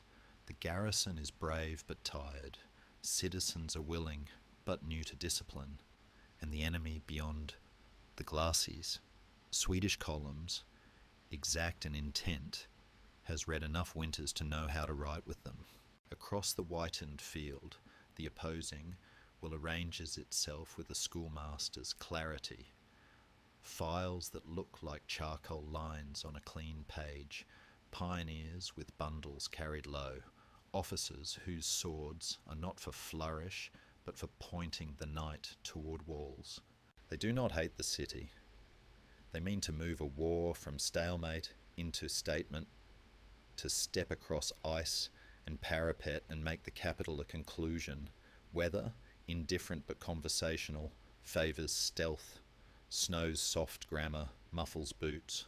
A sky without stars refuses to tattle. And the batteries along the approaches must feel for shapes rather than see them. Inside the breast of the defenders, the inner quarrel gathers. What if the first rush breaches? What if the cry that should rouse a quarter finds only pillows and fear? What if the powder sulks? What if the king's vow, here he will stand, must be measured in streets as well as in councils? Helps arrive in the human scale that sieges teach, students, sober with purpose, shoulder muskets that still smell faintly of oil. Guildsmen bring their steady hands to the business of fuse and nail. Sailors who know the sound like a set of family stories handle traversing gear the way they handle capstans. A chaplain moves without sermon, setting his palm briefly on cold shoulders as if to tell bones they are not alone. On the earthworks, veterans look for angles, not speeches, and find them. The harbour's dark water holds Dutch hulls, like parenthesis, supplies, and courage already landed in earlier days, a memory warming this snow-chilled hour. Even the wind bends, once or twice, and throws smoke back toward the plain, as if indulging a small preference for roofs and hearths. The assault breaks the quiet with a needle rather than a hammer. A rocket scrawls a brief green mark. Somewhere a drum keeps time under a blanket. Then ladders lift and float forward on many hands, their rungs counted in breath. The first shots from the parapet are clear, careful, and few. They are not meant to blaze, but to wake. Bells answer, some bronzy, some cracked by winter, sending the alarm in widening rings through courtyards and lofts. The enemy comes on well. Pioneers lay fascins into the ditch. Storming parties climb into the cold geometry of angles and fire. The city's lower edges are suddenly a country of ropes and hooks and shouted names. At the wall, nearness does the strange work it always does to time. Seconds become rooms where a life can fit and still find space for a thought, a prayer, a memory of bread. Doubts lose their footing under the weight of habit and neighbourliness. Women hand up powder as if feeding a stove. Boys run with messages between embrasures, choosing the safe shadows, as if playing in alleys they have always known. An old shipwright, placed by chance, where a scaling ladder seeks purchase, swings a mallet with the same exactness he once used to set a keel. A gunner who has not slept properly in 3 nights sights low and breathes, and the gun breathes with him. Its recoil is the one predictable thing in a room full of moving surprises. Each bastion becomes a village, its lanes lit by muzzle flash, its corners defended by men who say each other's names like orders. Outside, discipline pays for courage. A Swedish party reaches a crest and is irised by a sudden light. Another makes the ditch a road and learns how narrow roads can be when they are watched. Grapnels bite where old brick says no, and then slide away when hands above find the right rhythm. The wall answers not only with shot, but with the rain of the city's own inventions. Stones, sand, water, turned to knives by the temperature. A banner leans, hands under it, refuse to let it fall into the ditch. More hands relieve them, and the cloth continues to mean. Frederick's presence, close enough to be rumour, and then to be seen, firm, heavy coat, a face set not in defiance, but in steadiness, adds a gravity that powder alone cannot supply. He does not perform, he stands, and standing lends the cold a warmer centre. The crest of night comes neither early nor late, but exactly when the city's muscles are ready to hold it. On the most threatened point, a reserve that doubted its own timing arrives in the precise minute when doubt must leave. On another, a sally door opens and closes like a discreet breath, spilling out a handful of men who make a much larger noise than their number deserves. The ladders begin to tilt backward, more often than forward. Commanders in the snow-laden dark exchange glances with the kind of respect that says, "We are taught by this, even now." The assault, designed for the decisiveness of ice, discovers that stone and people have thicker winters inside them. Withdrawal is not collapse, it is a cold, correct act performed under a sky that will not help. The ditch gives back its burden, ladders slide, litters appear where shouts thin into quiet. On the parapets, Copenhagen's defenders do not exult. They count, they tend, they look down and then look away. The bells, having done their fierce work, lower their voices.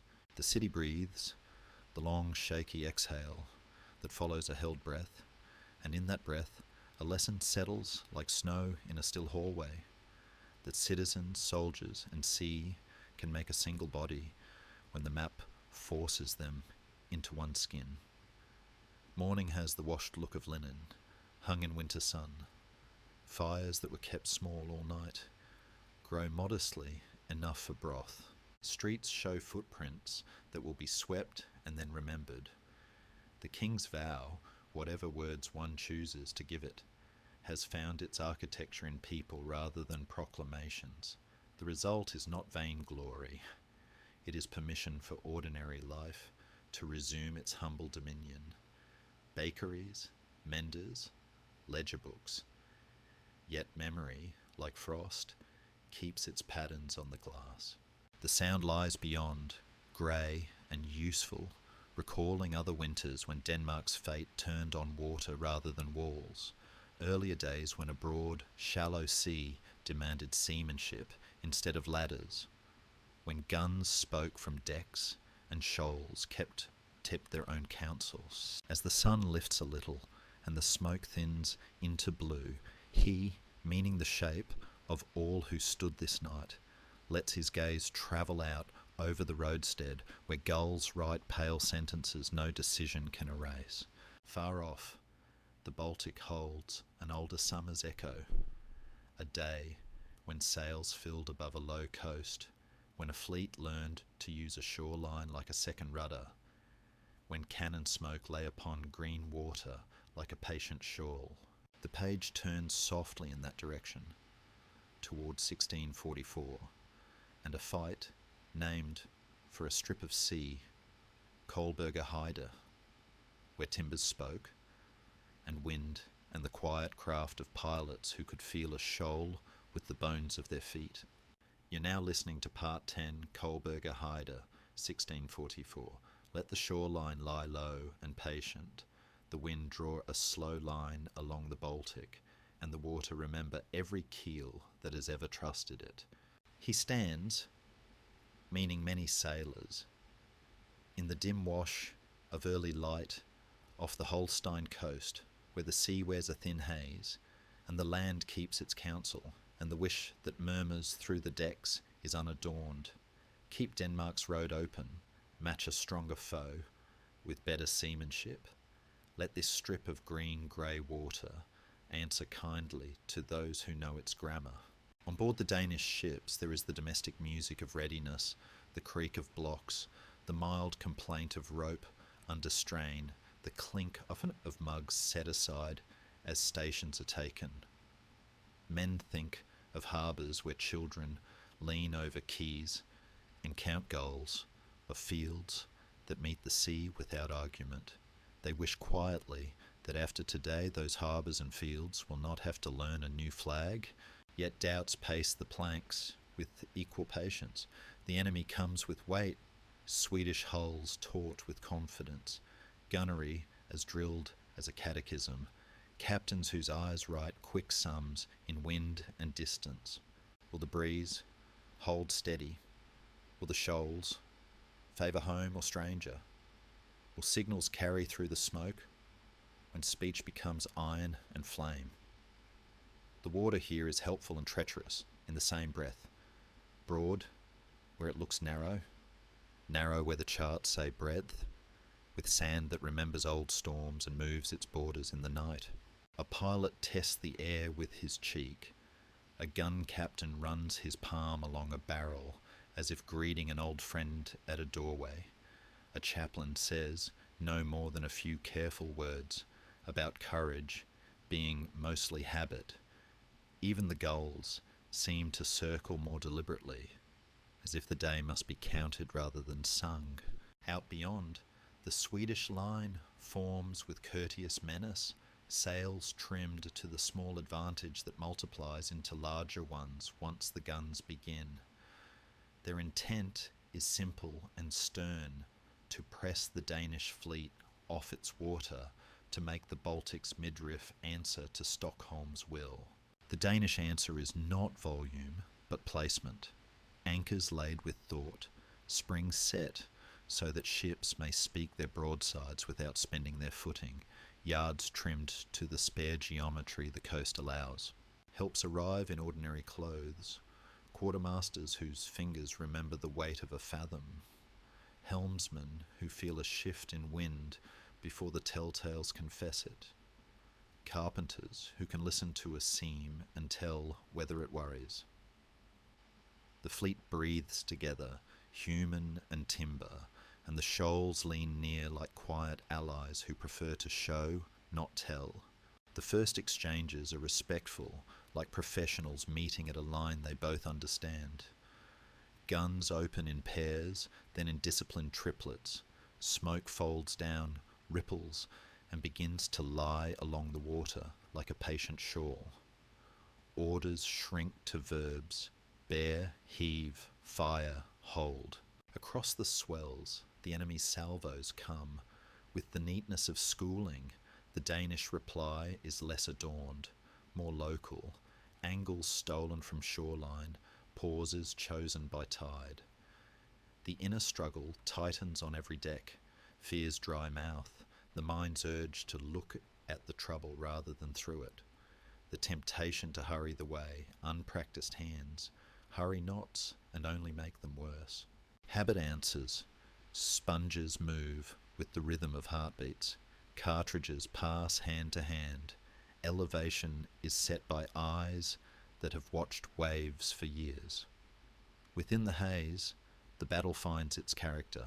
A Swedish ship, confident and pressing, discovers the sea's second language when a keel kisses sand, not cruelly, but enough to turn a sentence into a stutter.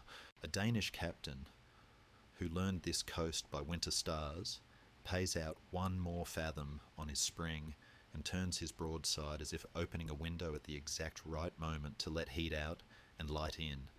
The tear speaks, measured and low, and the air accepts what it is given. Elsewhere a gust lifts, a topsail flogs once, then is quiet. A gun bursts, and is forgiven by the men who served it, their hands already on the next piece. The fleet's nerves are shoal sharp. Trim a point, steal a cable's length, let the opponent think you are anchored harder than you are, and then breathe the hull a finger toward favour when his smoke hides his certainty. This is not thunder for its own sake. It is carpentry done with iron, fitting blows into joints the sea and shoreline help to cut. Courage does not present itself as drama. It keeps to work. A powder boy with wrists like reeds takes the long way around a heated patch of deck because someone wiser told him once that haste has a price. The ship thanks him by not making him pay it. A boatswain's call, 2 notes plain, threads a lane through noise and finds the ears it needs. A surgeon's basin trembles and settles and trembles again. He moves with the same carefulness he would give to a child's splinter. The Admiral stands just far enough forward that his voice reaches, just far enough aft that the ship still breathes. His orders are the size of a man's mouth, not the skies, and yet the line listens like timber listens for a mortise. There is a crest, as there always is, and it arrives not as spectacle but as a minute held taut. The Swedish push leans hardest. 2 Danish ships, set like knitting needles between water and land, hold against it, springs groaning, guns answering with the steadiness of a clock that refuses to be hurried. The range is so near that planks and faces appear and vanish within the pulse of smoke. A mast goes, not ours, then a yard carried away, and a cheer that nobody quite hears. Signals climb and change, and are understood. The enemy press towards skinny water, where confidence thins, checks, dresses its line anew. The day, taking that breath, changes slope. Not by shout, but by a general exhale along the Danish decks. Men understand they have given the sea the right answers, often enough that the sea is answering back in kind. The result is not a banner to hang over a city gate, it is a keeping. The Kolberger Heide remains Denmark's speaking place for another season. Cables narrow the world to a manageable shape. The coast resumes its role as partner rather than witness. The Swedish fleet, brave and able, draws off with the correctness good sailors owe each other. There is respect in the way guns fall silent, an old courtesy of the sea that says we have measured one another, and will do so again. On the Danish decks, voices return to human register. Buckets move. A prayer is said without flourish. Someone laughs once, briefly, at nothing at all, and the sound spreads like warmth down a cold corridor. Afternoon shows the colour of the water more honestly. Splinters are swept, lines are bent anew, cooks coax something patient from iron pots. The men glance toward the low coast and think, each in his way, of wharves and windows and the exact size of bread. What has been won is a right to continue. Sail tomorrow, convoy next week. Tell a child that the sea is still ours to read. And in the quiet after, when the rigging ticks as it cools, and gulls begin to sketch their loose punctuation again, attention draws eastward along the chart's narrow throat. There is another strait where the water pinches tight and traffic must pass single file, a belt named for an island and a shoal. There, before this same year is out, the lines will meet again in closer quarters. Hulls almost within speaking distance, cartridges moving as fast as hands can keep a promise, the sea turned into a tunnel of smoke and echo. He looks toward that seam in the map, where tides knead sand into new shapes between one tide and the next, and the story bends, unhurried, toward Fehmarn Belt. You're now listening to Part 11, Fehmarn Belt, 1644. We enter a narrow seam of water where ships pass close enough to hear each other breathe, and the day learns to speak in short, careful sentences of wind and iron. He stands, as the shape of many sailors, on a deck that smells of tar and wet hemp, where the belt draws itself thin between shoal and shore, and the wish moving along the planks is modest and exact. To keep this throat of the Baltic open in Danish keeping, to meet weight with placement, bravado with seamanship, and to return at dusk with mast still counting the sky. Doubts, early and honest, pace beside that wish. The channels here are string tight, the shoals repainted by each season's weather. The enemy's numbers good, their gunnery drilled until it feels like muscle rather than memory.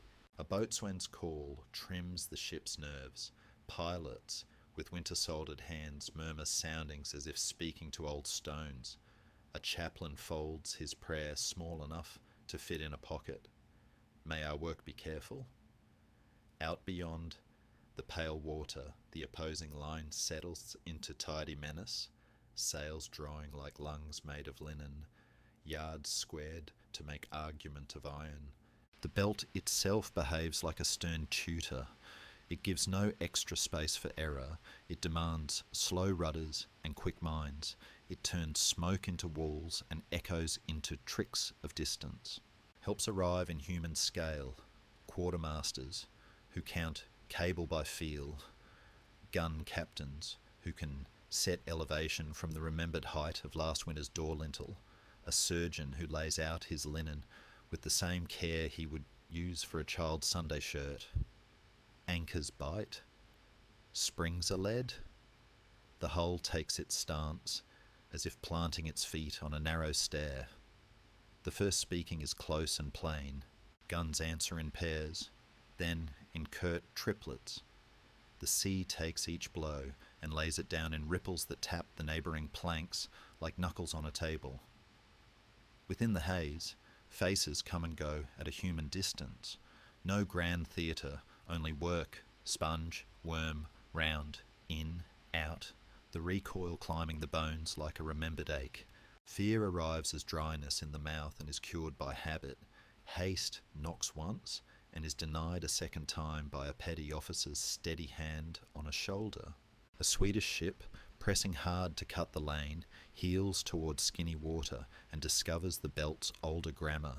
Her guns speak hurriedly, then with less confidence, and a Danish broadside, turned on a spring with the neatness of opening a door to let in a precise gust, answers with the patience of carpentry. Elsewhere, a gust changes its opinion. Canvas slats, a yard goes with a ragged sigh, and men move as they always have moved, valuing hands over noise. The battle tightens until wind and smoke, and will feel like the same fabric pulled taut. Signals climb and are understood because the fleet has learned each other's shorthand in harsher weather than this. There are allies, no chart marks. A low bank on Lund throws the wind back in a way that only the old pilots expect. A seam of darker water tells a helmsman where the channel leans. A gull's sudden lift warns of a bar's fainting edge. Courage keeps humble instruments. A powder boy runs the longer path because it's safer, and the ship thanks him by still breathing. A carpenter plugs a wounded seam with a mallet's quiet syllable. A marine with powder-smudged cheek sights along a barrel and breathes out a prayer not for victory but for steadiness. The enemy is gallant, their salvos clean. Their captains read water like numbers and press when numbers say press. But the belt refuses to be only arithmetic. It remembers who learned it slowly, on winter days, when nothing happened but understanding. The crest of the day is a minute you could cup in your hands. Two Danish ships set like bookends on the lane, swing on their springs, the width of a breath, and open both tiers into an approach that thought itself safe. The air flinches, then settles. Across the narrow water, a flagship signal gestures for repair and courage in the same cloth. Answers come brave and efficient, but the geometry of advantage has shifted by inches that cannot be unmade.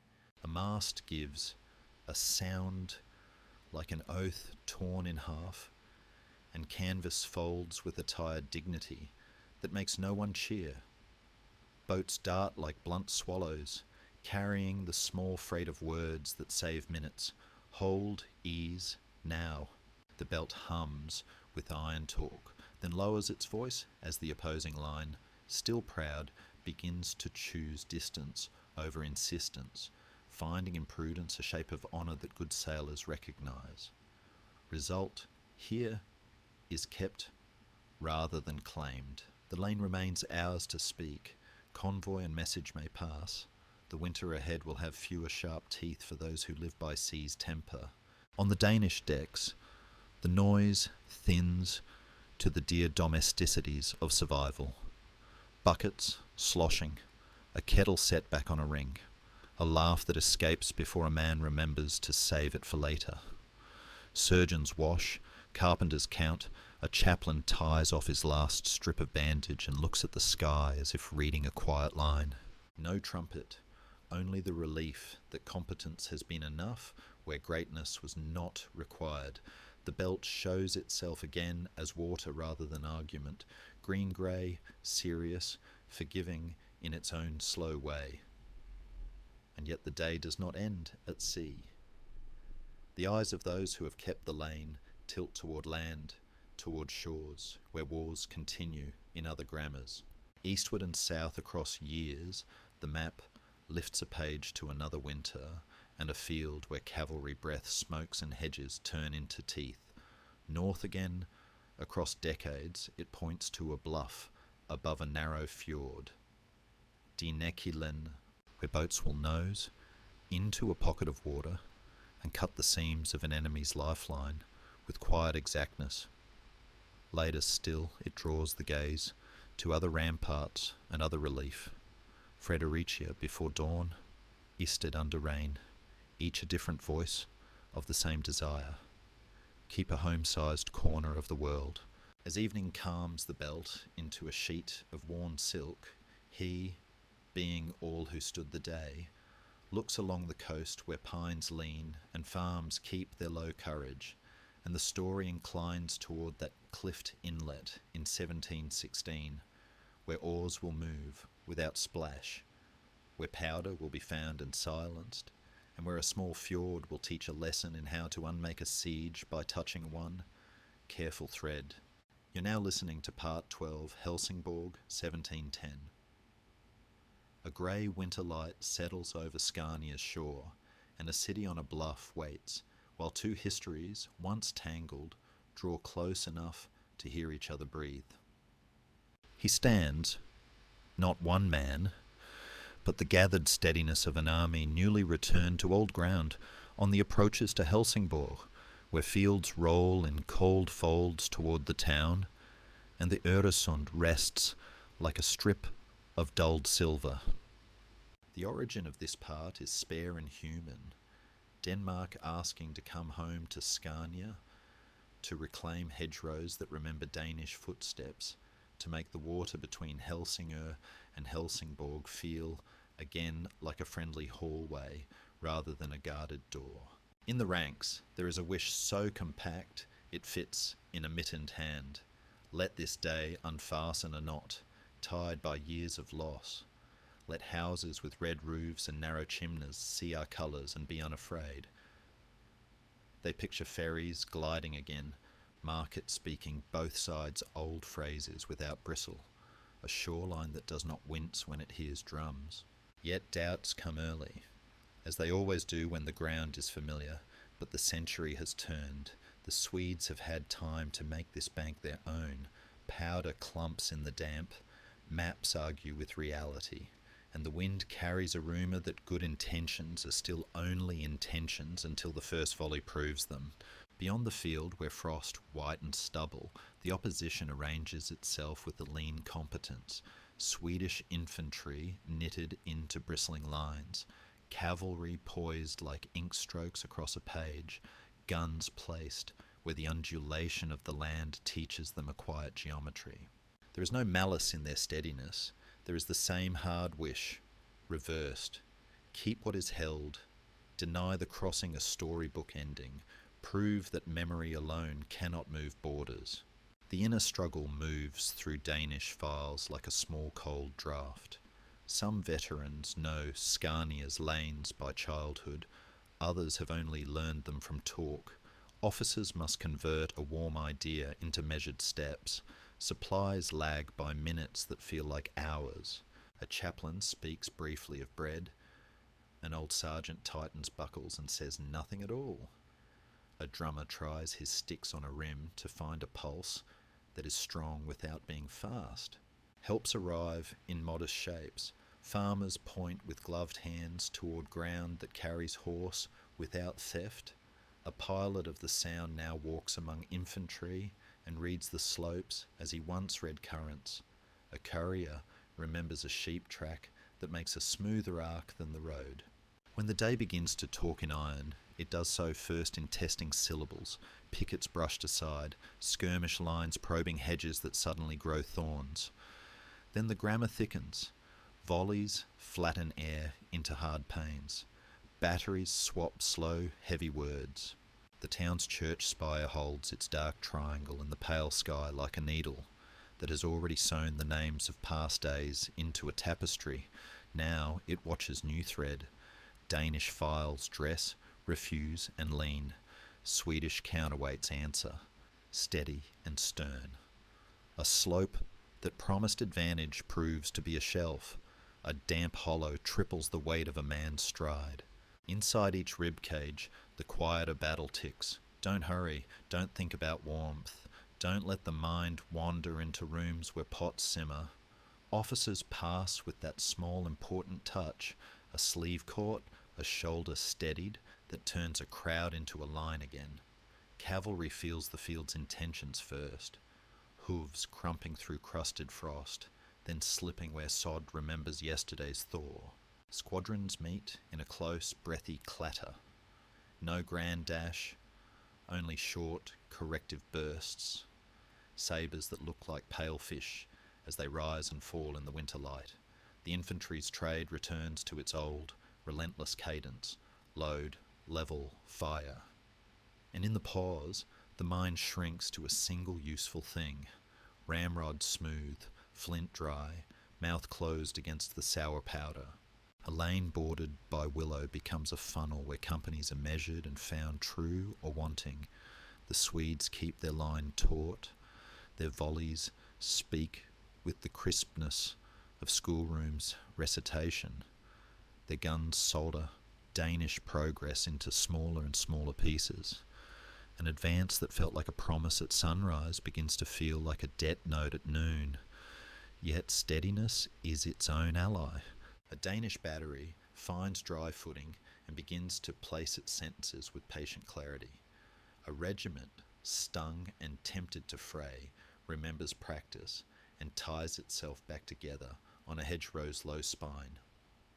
A standard dips, is caught, and becomes a hinge around which men decide that staying is braver than going.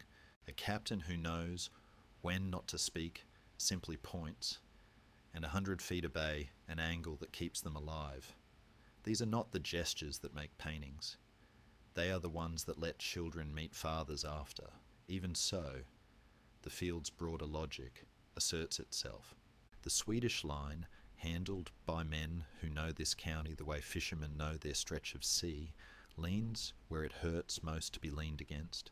Counterfire scours the Danish right. A mounted reserve arrives exactly when the day could have been turned and says gently and decisively, no. The crest is not a surge, but a cooling. Momentum loses its temperature. Orders to hold become orders to gather. The map's hopeful arrows lose their colour under breath-clouded light. Helsingborg, so near that voices seem almost to carry to its houses, remains a city seen rather than entered. Retreat, never a word the heart chooses, must be translated into acts that have dignity, files that step backward without becoming scattered brush, guns limbered with the careful anger of carpenters whose work is not finished but must be stopped. Surgeons open their kits in doorways, chaplains spare words on the road. Quartermasters, those secular saints of continuance, count what can be counted and keep books that will be needed tomorrow as surely as bread. The result is a lesson without brass, that homecoming across a strait requires more than courage and memory. It requires a day whose weather and geometry agree to help. Denmark does not win Scania back at Helsingborg. It wins instead a correctness about what can be held and what must be postponed. The wish that brought them, sharp in the morning, dims into an ember that will not go out. Keep the sound open, keep the islands sure. Let prudence be a shepherd that leads courage where it can graze and not be harmed. As the light thins, the field's noises, lower to domestic registers, cartwheels, harness buckles, the soft grammar of counting. On the bluff above the town, windows begin to show small squares of amber. Somewhere a pot lid rattles, indifferently, at a boil. The sea breathes below, unchanged in its long verbs. And when the evening places its cool hand on every brow, the gaze, his gaze, their gaze, slips north along the Bohuslän coast to a small fjord tucked into rocks like a safe pocket. There in a summer 2 years hence, oars will move like held breaths and a flotilla will thread into water the enemy thinks private. Powder and shot will be found and made to go quiet. A siege will discover it has been holding a rope that someone else can cut with one exacting stroke. The inlet is named Dynekilen. In its narrow, echoing stillness, the next page waits, listening. You're now listening to Part 13, Dynekilen, 1716. Tonight we slip into a narrow fjord tucked among grey rocks, where oars move like quiet breaths and a siege far away forgets for a fateful hour that lifelines can be cut. He stands, not a single raider, but the collected hush of a flotilla. At the prow of a low boat gliding beneath cliffs combed by wind and gulls, the water ink dark and almost still, and the wish within every rib cage is modest and exact, to unlace the enemy's larder without waking the camp, to turn barrels and cartridges into silence, to let strategy bow its head before seamanship. To those who row, Dynekilen feels less like a place than a listening. One inlet, one thread, and if the thread is severed, a larger tapestry loosens. That is the origin of this chapter. Doubt travels with them in familiar shapes. A cove can amplify a clatter. A lookout might yawn and still see enough. Wind could lift and tattletale along the oarlocks. A single miscounted bend could set boats against stone. The adversary is patient and practical. Storeships and escorts tucked in the crease of rock and pine, powder layered away from sparks, officers whose charts have the confident smudge of long use. Beyond the headland, a king's ambition has pitched its tents against a city. Here in the fjord, its stomach sleeps lightly.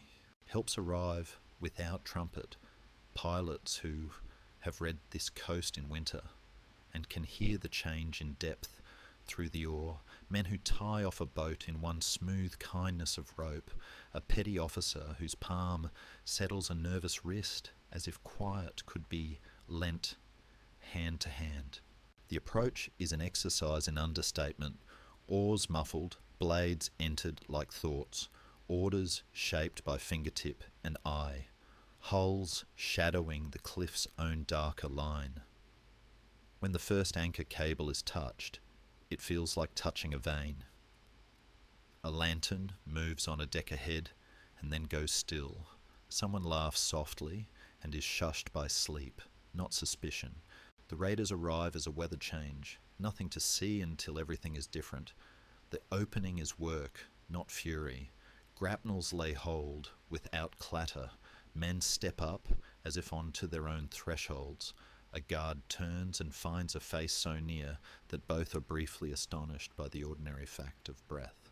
Then Iron speaks in close grammar, pistols at touching range, blades used like short sentences, and the stored thunder of powder, still in barrels and kegs, becomes a hostage to a spark that never arrives, because careful hands forbid it.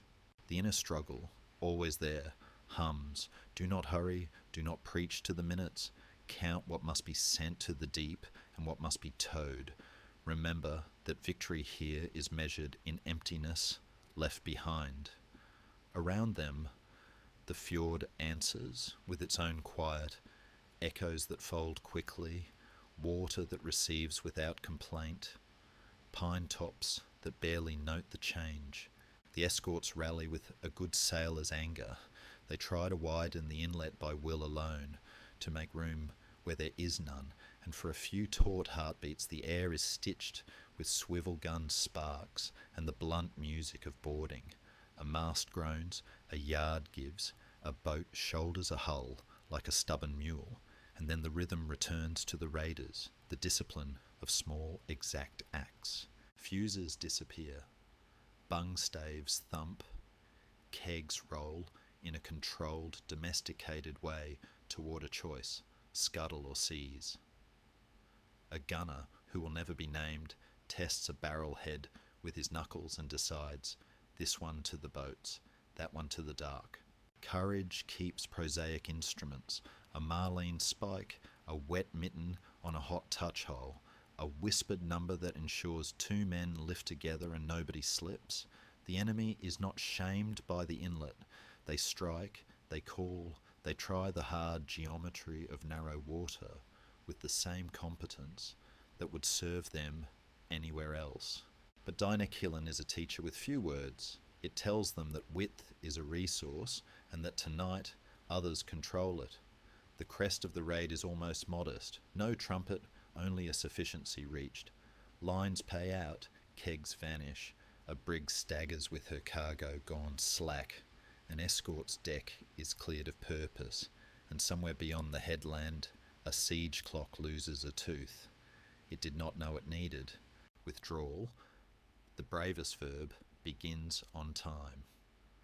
Boats nose free, then in file. Oars lift and drop with the steadiness of sleep. The inlet returns to its earlier profession of looking like nothing at all. Behind, wind picks at a line and finds no flag worth bragging over. Ahead, the raiders tow what can be learned from and drown what must not be found again. Results travel quietly, but far. A royal design that leaned on regular bread and brisk powder must relearn hunger. A column that counted days by convoy must change its math. A city, under pressure, feels the invisible touch of relief, as if a window had opened in a room no one could enter. Among the men who worked the fjord, talk is brief, a tally, a nod, a shared sip, and then silence resumes because silence is what brought them here and will bring them home. They will remember Dynekilen not as triumph, but as validation. That small places, well read, can answer large questions. That knowledge of edges and turns, of where rock shadows water, of where echoes die, can do the labour of armies. Night loosens its shoulders and lets stars through. Pine resin warms under a shy breeze. The oarlocks tick like clocks deciding to be kind. He, meaning all of them, looks outward past the headland and feels the century tilt. There will be other shores where Denmark's hope is a citizen's hope rather than a sailor's. Ramparts of earth, not granite. Relief by forced march, not by oar. Dawns, where the mist is made of meadow instead of brine. A name rises from a later map in that softened dark, Fredericia, earthworks at the edge of Jutland sand. A city ringed and waiting for a morning when men will lift the siege the way a careful hand lifts a sleeping child. The boats slide on. The fjord closes like a book whose lesson has been read. And somewhere ahead, the land begins to smell of clay and rye and the low, steady promise of a rampart facing east. You're now listening to Part 14, Fredericia, 1849. Before dawn, on Jutland's sandy edge, a ring of earthworks waits like a held breath, and a besieged town gathers its quiet strength for a step taken outward. He stands, not one man, but a composed intent, along parapets packed with clay and hope, the North Sea's damps carried inland on a small faithful wind. Lamps are hooded, voices paired to gestures, and the wish that threads through every rib cage is plain as bread. Lift the siege without breaking the town that asked to live. Behind him, Fredericia keeps its domestic grammar, pumps, courtyards, a child's toy set carefully on a sill, while outside entrenchments and parallels scratch the open ground where Schleswig-Holstein positions have settled with winter patience into summer certainty. Doubts creep early like ground mist. Are the columns aligned? Will the sand hold under running feet? Will the clocks strike together when minutes must behave? Can the ruses, dummy fires, decoy patrols, really persuade the night to be on our side, and if surprise phrase, will courage stitch fast enough. Out beyond the ditch, the besiegers' camps lie tidy, in their own belief, gabions squared, pickets measured, guns sighted to read the ramparts at a glance. No malice, only the sober arithmetic of containment. The town's answer gathers help in homely forms, engineers who know the weight of a sod, sappers who trust the way clay remembers a spade, guides who can count strides between thorn bushes in the dark, priests with short blessings and quartermasters with longer lists, a captain who speaks in distances and a sergeant who speaks in shoulders. Orders pass with the softness of cloth. This gate, that ravine, the battery first, then the line. Keep the pace low until the ground begins to take your breath. When the hour tilts, the earthworks offer their dark mouths. Ladders and fascines move as if learning to be quiet animals. Boots find the ditch with a muffled certainty, and the sortie, this paradox of defence stepping forward, enters the besieger's map like a small, precise error that multiplies. Contact begins as a change in temperature. A sentry's challenge thins into confusion. A picket's fire cracks like dry twigs and then is swallowed by a closer, heavier grammar. Volleys at touching distances. The blunt talk of bayonets in lanes of trampled rye. The short commands that keep 100 hearts beating together. The inner quarrel, hurry or hold, scratches at every mind. Habit answers, breathe, aim, do not run with your thoughts. A ditch that promised to slow attackers becomes a road for men who practice this hour under rain. A battery that looks secure in daylight finds itself seen from angles it had not imagined. Gun crews trained to work by the metronome of siege fire discover the metronome can stutter under a rush that does not shout. Helps arrive at the scale of hands. A section leader points once and a file goes left around a thorn. A sapper drops a fascina exactly where a foot will need it in 4 seconds. A drummer who should not be here keeps a pulse low enough to steady and high enough to carry. The town's garrison does not sprint so much as insist. Where the line wavers, it is retied by names spoken into smoke.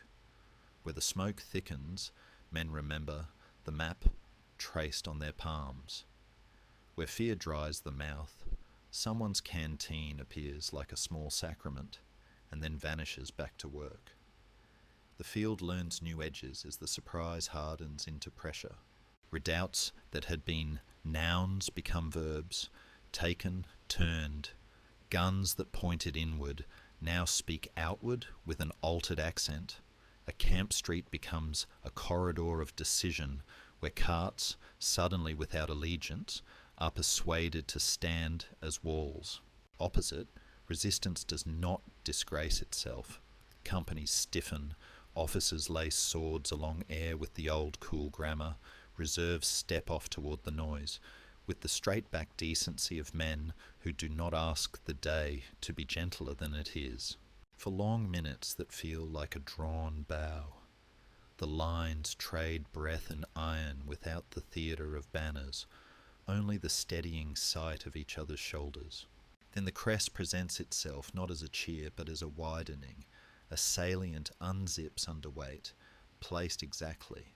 A battery falls silent and is found speaking a minute later in a new direction. A gap that could have swallowed courage is bridged by 2 planks and 30 choices to cross. Somewhere a standard dips, is caught and moves again. Somewhere a voice says now with the authority of weather, and the map folds toward release. Retreat takes the besiegers with the formality of men who know what they owe their trade. Limbers tug guns that can be saved. Files narrow into correct paths.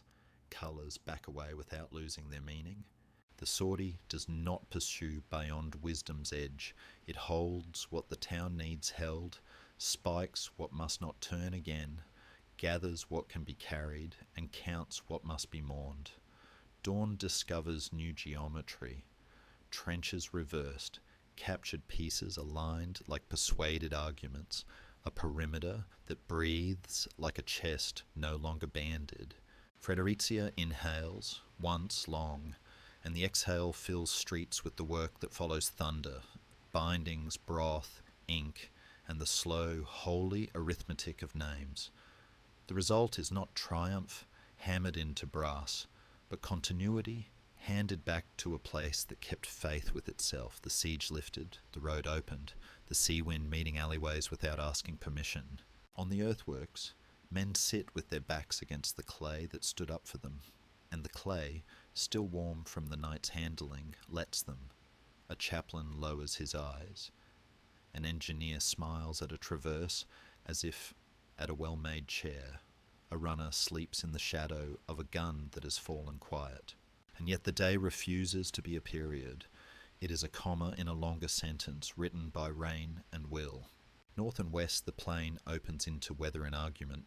Names gather in low cloud.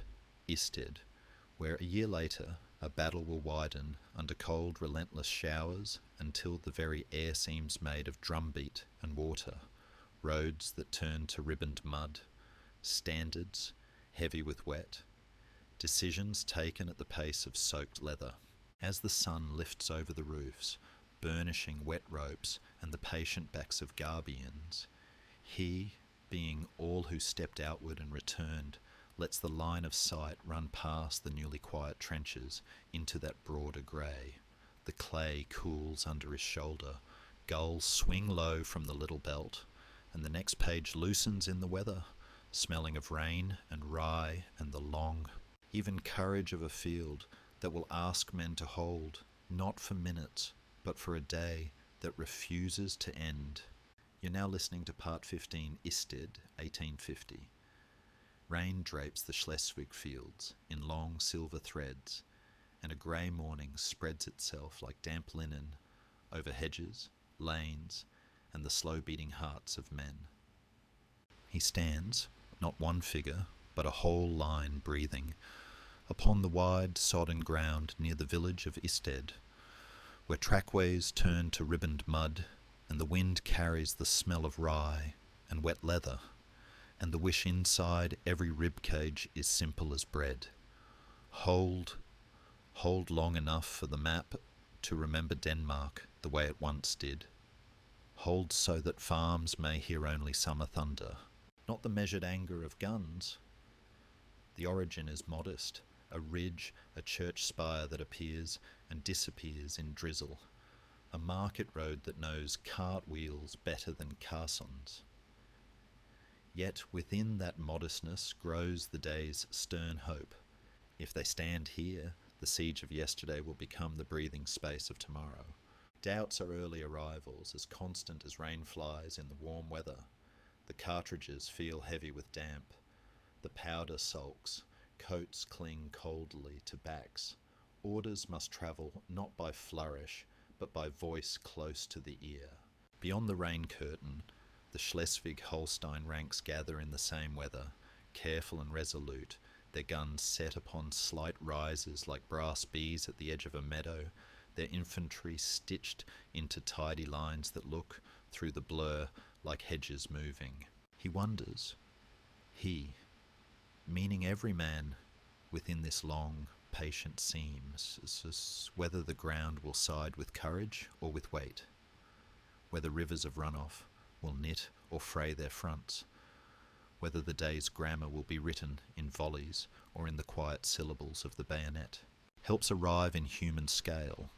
Old sergeants who can keep a company from stiffening into fear simply by standing where the air is most honest.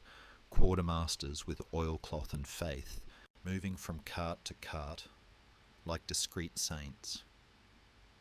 A chaplain who has learned to keep prayers short and hands warm. A farmer guide who points with 2 fingers at the low fold that will keep men unseen until the right breath. The guns open without theatre, as if they were knocking politely on a door they intend to enter. The rain carries each report away in soft tatters. Smoke refuses to billow, and instead lies low, a sheep's fleece dragged along the grass. Skirmishers wade forward, their gait the cautious stride of men who have learned to read puddles. Companies shift like blinds, being drawn and lifted. The file closes, talk in brief domestic words. Steady, wait, now, until the line feels like a house, with many rooms, but one roof. Within the chest, the quieter battle nags, numb fingers on flint, boots that gulp at mud with every step, a mind that insists on remembering kitchens at the exact moment the hedge ahead needs all of one sight. The opposing will is competent and unsentimental. Their volleys stitch rain to earth with a needle's precision. Their batteries make punctuation where punctuation is not invited. A colour dips and is held. A captain who prefers understatement sets his jaw and finds, in the exact angle of his sword, a way to move 100 souls one pace to the good. Cavalry on the margins tries the ground and learns new courtesy. Horses breathe fog, and sabres lift like pale fish, flashing only dully under a woolen sky before vanishing into the thick air. The day's slope steepens, not with spectacle but with the slow insistence of water-wearing stone. The Danes push where the ridge lends them a little height, and the rain, companion and trader, chooses when to veil and when to reveal. The enemy checks with hard, honest skill, then answers, then leans. A battery that seemed secure at dawn becomes uncertain at noon. Wheels seeking purchase on a sodden seam until a dozen shoulders, wordless, become wedges. The piece speaks again, and men to left and right breathe as if someone had opened a shutter. A drummer's hands go numb, but his pulse remembers its work, and the sticks obey the blood's rhythm instead of the weather's. In the long middle, where battles truly happen, a ditch that promised to be a fence turns out to be a road. The files incline, then straighten, then incline again, a field of wheat-learning wind. Fear travels like a draught under a door. Habit stuffs rags at the sill. A runner is lost, and another appears, as if the line had grown itself a new nerve. The crest, when it gathers, is a grey hush weighted with decision. Along the Isted ground a series of near things become one sufficient thing. Companies that did not quite connect now do. A reserve that left the lane 5 minutes late arrives in the 1 minute that will be told for years. Fire slackens where it ought and strengthens where it must. The weather, capricious clerk, signs its name under the Danish column rather than in the enemy's ledger. The front swells forward like a banked breath finally exhaled. Standards, wet and heavy, pull like anchors and yet go on. The muzzles speak in a steadier register. A hedge that had been edge becomes threshold. Across the field, the Schleswig-Holstein line bends in the correct soldierly way of men who will not waste themselves. Their guns leap back to new stances, their files narrow. Their pride does not spill on the ground. It is carried away intact, which is its own quiet honour. The rain goes on with its older business of making rye and patience, but the thunder it hosted all morning begins to drift down the scale into workaday noise. Orders counted, litters passed, horses coaxed, names answered. The result feels less like triumph than like a season turning. The largest battle of this war unknots into clarity. Fredericia's breath was not a single, lucky gasp. It belongs to a longer inhale. The countryside hears it. Farms begin to imagine harvest untroubled by picks and fascines. A miller closes his hand around a lever and finds it is only wood again. On the ridge, men sit with their backs to the damp earth that held them, and eat the kind of food that tastes, after rain, like a holiday. Coarse bread, something warm, a joke that would not be funny at any other hour. The chaplain wipes his sleeve across a name he has not had to write on linen. The surgeon counts and finds the count. For once favours the living. Evening discovers the field's high points, and lo, with a gentler eye, the church spire dries in tatters and then in plains. Hedges breathe out a green odour that feels like advice. Go home when you can, and if you cannot, behave as if a home waits anyway. He, meaning all who stood within this long, rain-drawn sentence, lets his gaze drift south and back along the year's thread to an earlier stitch that made today possible, a smaller town, a contested hinge, a tactical retreat that behaved like a promise rather than a failure. Kolding, streets that know cartwheels and council, a river that edits plans, a step back taken so that other steps might be taken forward.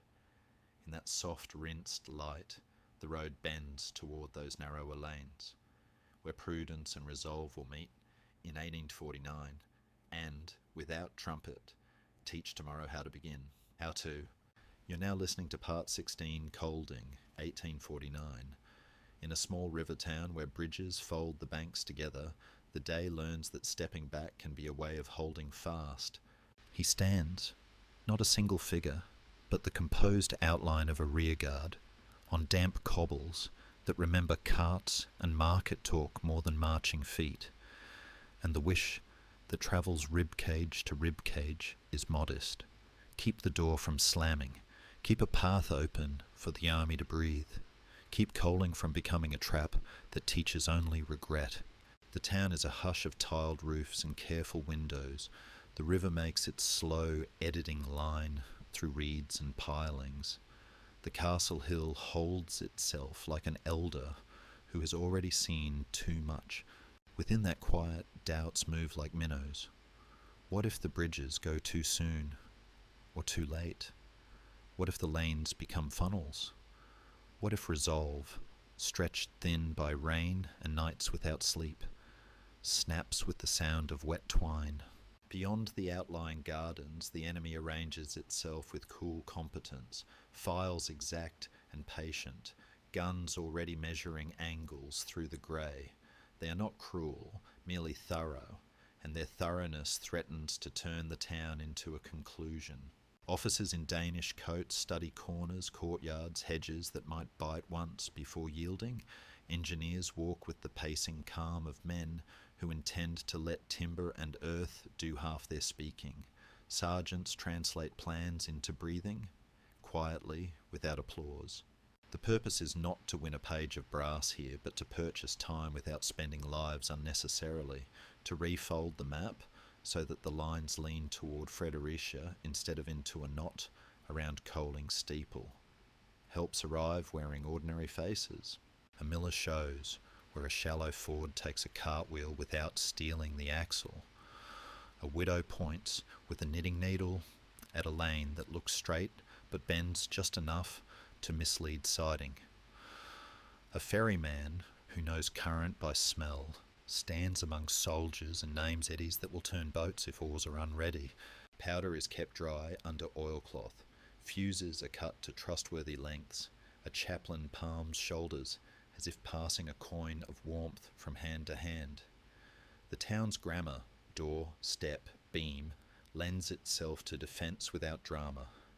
A wain set crosswise becomes a sentence. A stack of barrels becomes a comma where an advance must pause and reread.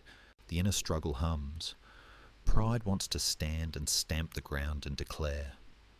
Prudence asks for measured footsteps, for the grace of not confusing courage with insistence. Habit, the old schoolmaster, sides with prudence, files dressed to hedges. Not horizons. Volleys are husbanded. Messages pass by touch when the air grows thick. The first exchanges begin with a winter's politeness, skirmishes trading pinpricks along garden walls, musketry that sounds like branches shrugged in wind, then thicken where the lanes constrict. Street by street, the town converses with iron, short, exact sentences from windows and corners, replies that strike plaster into powder and send roof tiles skating. A battery on a low rise speaks with a voice that makes horses bow their heads. A pair of guns nested near the bridge lift their muzzles and place punctuation where the enemy's grammar becomes run-on. Yet the point is not to turn Kolding into a last stand. At each threatened corner, the rearguard appears firm, then thinner, then elsewhere, elastic without breaking, present without becoming fixed. A company shows itself in a square long enough to be counted, then melts into alleys that a child could outline in chalk. Across the river, pioneers stack timbers and ropes, and do not yet look at the axemen, waiting like a final clause. Civility survives in strange, small ways. A woman lifts a child over a puddle as if this were any morning. A shopkeeper locks his door, not because he imagines locks can deny wars, but because he wants to give himself one honest action to do with his hands. A corporal steadies a private's buckle, then points with 2 fingers at the sill his men must occupy. A drummer tests a low roll and decides the day requires heartbeat, not thunder. Fear, when it knocks, is turned away by labour, powder to place, a cart to shift, a plank to set. The enemy presses in the decent manner of professionals, probing for a seam that will not retire. They find stubborn seams instead, narrow fire that bites and is gone, empty streets that were crowded a breath ago, a bridge mouth that looks welcoming until the first file learns the weight of a hidden angle. Signals slide along roof lines, orders reduced to verbs that fit between breaths. Hold, ease, go. The crest is not a blaze, but a hinge. The outer pickets have folded.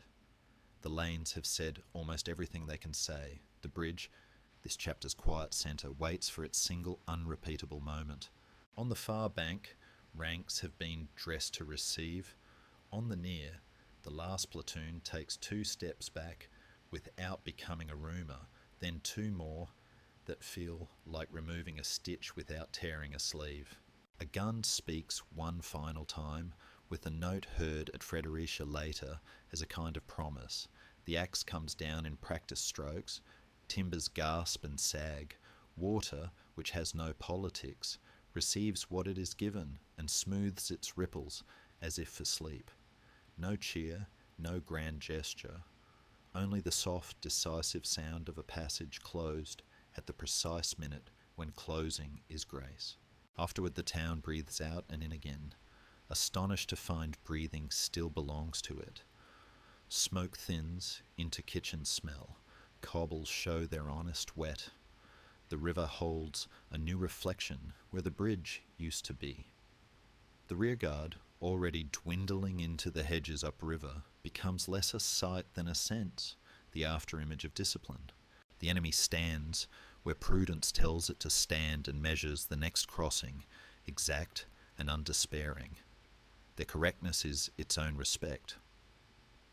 On the Danish flank, the road to the west opens like a vein that has chosen not to close. Wagons move without drama. Standards, furled against drizzle, ride like asleep flags. The result is not a story that makes statues.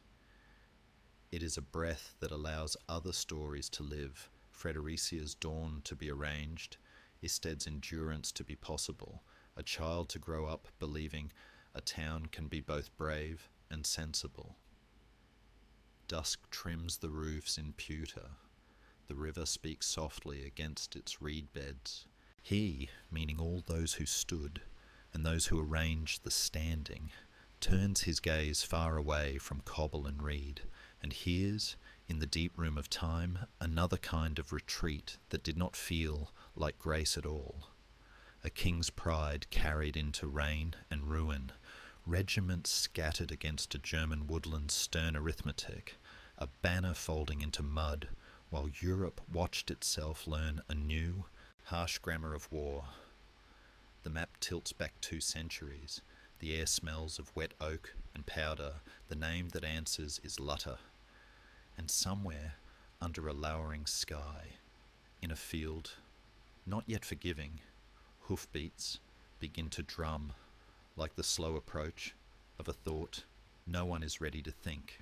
You're now listening to part 17, Lutter, 1626. Under low August clouds, the 30 Years' War breathes its damp iron breath over a German wood, and hoofbeats arrive like a slow, unwelcome thought. He stands, not one man, but the composite of banners and weary hopes, on fields near Lutter and Barenberg, where hedgerows seam the land and lanes lead into groves that hold their own counsel, and the wish that travels along the Danish line is almost home-like in its plainness. Hold the slope, keep the army together, prove that a northern crown can still fold order around a season that wants only to scatter. The origin is simple. A king, Christian IV, far from coasts that understand him, carrying allies' expectations like a pack too full of careful letters, a road matted with rain, a morning that will not choose brightness. Doubt arrives early in practical shapes, columns stretched long by mud, fords that edit timetables without apology, powder sulking, cavalry whose horses hear the forest's damp hush and prefer it to the trumpet, and across the field an imperial host, Tillies, stitched tight with the patience of veterans who have learned to count minutes like coins. Staff officers speak in thin voices over maps that pucker when wetted. Couriers return with news that is not disastrous, only slow. A chaplain keeps blessings short, as if brevity could be made into armour. The army's inner weather trembles. These are not straits and belts where shoals can be recruited into friendship. This is interior land that asks other alphabets: hedge, lane, hill, marsh, and Denmark must read them quickly, gently, without tearing the page. Across the damp, the adversary gathers with schoolroom neatness. Catholic League, infantry in steady blocks, guns planted on modest rises like brass hives, cavalry poised where fields narrow, the whole array set to let terrain do part of its talking. There is no malice in their arrangement. There is the sober will of men who have lived through enough thunder to know the tempo of advantage. The Danish ranks, wider than their confidence, lengthen to meet them, companies breathing unevenly, drums pricking the morning with small, determined taps, helps arrive in human scale. A lieutenant who has walked the ground and points to a fold of earth that will keep a battery unseen until it speaks. Farriers that soothe horses with the intimate grammar of palm and breath. Quartermasters who find dry cartridges as if they were retrieving lost names, but doubts keep their edge. Reserves placed by necessity sit farther back than comfort. Marshy seams cut files into ribbons. The line's long middle has a habit of listening too hard to rumour. The first exchanges are careful and close, as if both sides test not only each other, but the day itself. Skirmishes fold through hedges, muskets pop like damp firewood, guns begin to knit a low ceiling of sound. Denmark's forward brigades, wanting to pin and not be pinned, step into a lane that narrows when it ought to widen, and the geometry of mischance tightens, mud slows, brush grips, and on the edges imperial cavalry tilt their heads to the opportunity and ease forward. Orders try to thread a maze of trees and carts. Some arrive, some wander. Inside the ribs of the line, the quieter battle wakes. Mind against drift, hand against tremor. The small, necessary bravery of keeping one's world narrowed to flint, pan, and the shoulder just to the left. A banner dips, refuses to fall. A captain counts his men, counts them again, and turns counting into steadiness.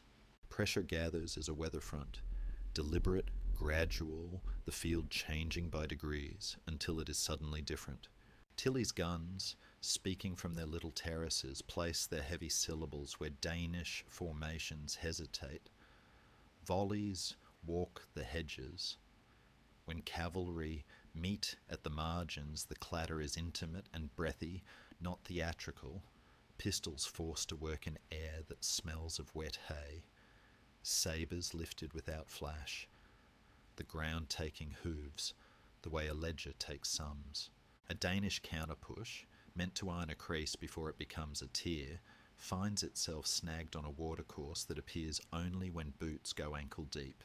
A wing that hoped for a hinge discovers it is a door, swung too wide.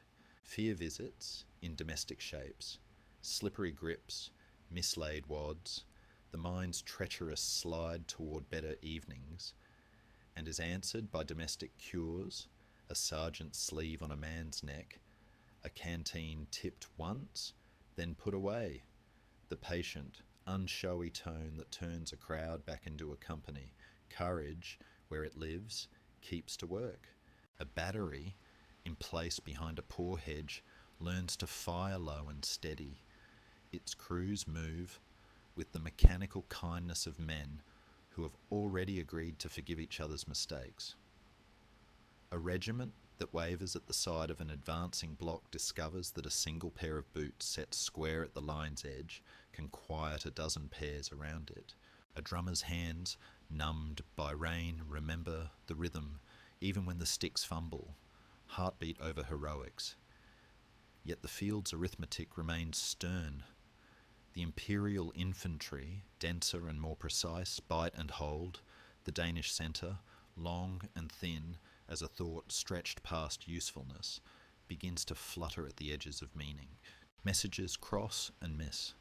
A reserve commits a shade late and finds itself welding two tired parts rather than striking a fresh note. Horses blow hard, flags become heavy. The afternoon closes its hand. There is a crest, and it sounds like water poured from one bowl into another, Danish effort spilling, imperial will receiving. The right folds first, then the centre gives a yard, 2 yards, a furlong. The left, stubborn, retreats as if measuring its own honour in exact inches. What was line becomes islands, and between islands the enemy's grammar flows. Files widening into streets, cavalry walking rather than charging, as if sparing breath for certainty. Panic knocks, lightly at first, then louder, and across that knocking passes the small rescue of authority. A colonel who imagines he is a carpenter and fits his fragments together by eye. A king whose presence, battered hat and rain-limbed beard, is less a rally than a permission to depart in order. Retreat is chosen because annihilation refuses to be useful. Guns limber out of holes that were nearly graves. Standards travel by discreet paths.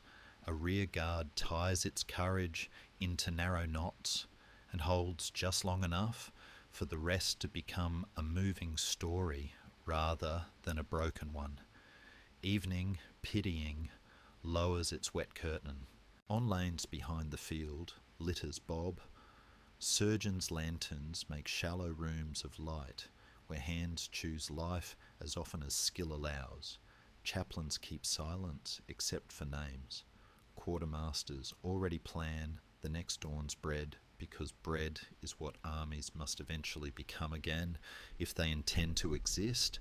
Lutter does not offer victory's metal. For Denmark, it offers the heavier lesson that inland wars demand a patience with mud and hedge that sea-trained nerve does not automatically grant, that allies' hopes must be answered with placements as exact as promises, that a crown should keep a coastline within reach, or else time and distance will steal calendar and courage both. There is shame in the telling, and yet there is also the stern dignity of survival. The army, not unmade, but sobered, learns the grammar of withdrawing without dropping its pen. The kingdom keeps the memory like a bruise that teaches where not to lean next time. Night plants itself in the hedges. owls replace trumpets. A single cartwheel squeaks like a child refusing sleep and then quiets. He, being all who stood and all who stepped back, looks through the rain's curtain toward an earlier shoreline where Denmark once pressed outward with more luck, to a young king in a harder century, blades and boats worrying the threshold of Kalmar's proud gate. The map folds north, the air salts itself, and the next page lifts 1611, a siege and sorties along the Baltic's lip, stone and surf, and the tense narrow courage of men who must take a city brick by sensible brick, while gulls watch without advice. You're now listening to Part 18, Kalmar, 1611. The shore is salted with wind, stone holds its breath, and a gateway city lifts its walls like folded wings against the Baltic. He stands, not one man, but the collected patience of besiegers, on weed-slick rocks below Kalmar's bastions, where gulls make small, indifferent circles, and the surf works its old arithmetic against the foot of the town, and the wish that threads through every chest is spare and stubborn, to take the key without breaking the door, to turn a long quarrel over coasts and customs into a hinge that finally swings. This is the beginning. Boats shouldered through shallow chop, ladders bundled like sleeping ribs, trenches scratched forward under the measured scolding of enemy fire. The Danish crowns of a younger century bright against steel that still smells of forge. Doubts creep early in usable shapes, saps may flood in a night tide, powder cakes if a sleeve is careless, a bastion that looks tired at dusk wakes mean at dawn.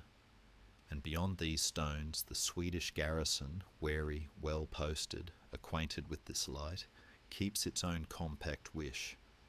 To hold, to make every embrasure a sentence, and every lane behind the wall a reserve of breath. The inner quarrel travels with every file, hurry tempts, habit answers. A sergeant's low voice ties impatience into knots that can be untied only at the right minute. Helps arrive in homely forms, engineers who can read soil by its smell, carpenters who coax a palisade into place with 3 quiet taps, pilots who talks tide as if it were a neighbour, chaplains with short blessings and longer sleeves for lifting, batteries nose up on sledges, gabions settle. A boy with powder-stained wrists learns the correct small pride of a safe fuse. The opening torque of iron is slow.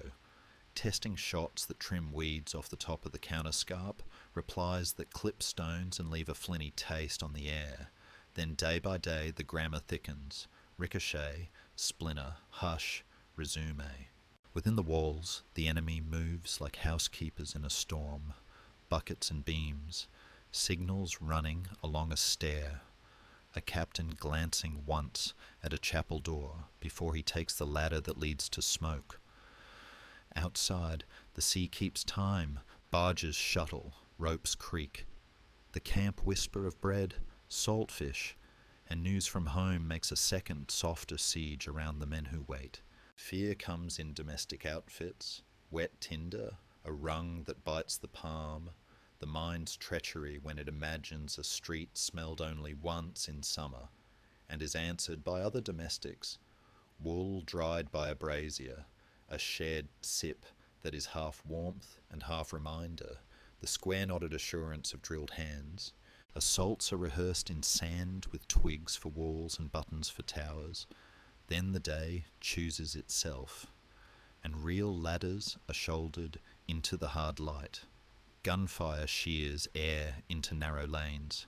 Boats scrape under a quay, where the water slaps like a steady metronome.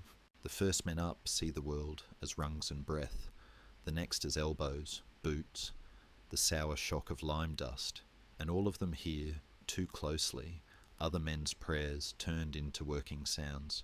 Now, hold, here, a gate that has been argued with for weeks shudders under a petard's dull persuasion.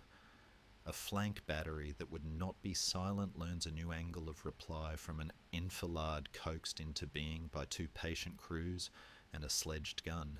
Inside, the defenders counter with the thrift of professionals. A barricade appears where an alley was empty. A sally breaks like a hard cough and is gone. Muskets speak from windows, as if the town itself had grown eyes. Courage keeps ordinary tools, a marline spike, a hammer, a ladle, a captain's palm flattened against a trembling back, a powder boy taking the long way because the short way breaks hearts. The crest is not trumpet, but sufficiency, a bastion that would not lean, leans. A breach becomes a door, ladders tilt inward more often than outward, and the water, which watched without help all summer, seems to lie a shade quieter, as if relieved to be out of the argument. Surrender, when it is spoken, has the weary decency of men who have counted and counted again. Keys are given without theatrics. Officers look at each other with the old sailor's respect that says simply, "We worked," after the town exhales in human registers. Well ropes slap, shutters breathe. A child cries because a bell that always rang is silent today. The result is not glory hammered loud.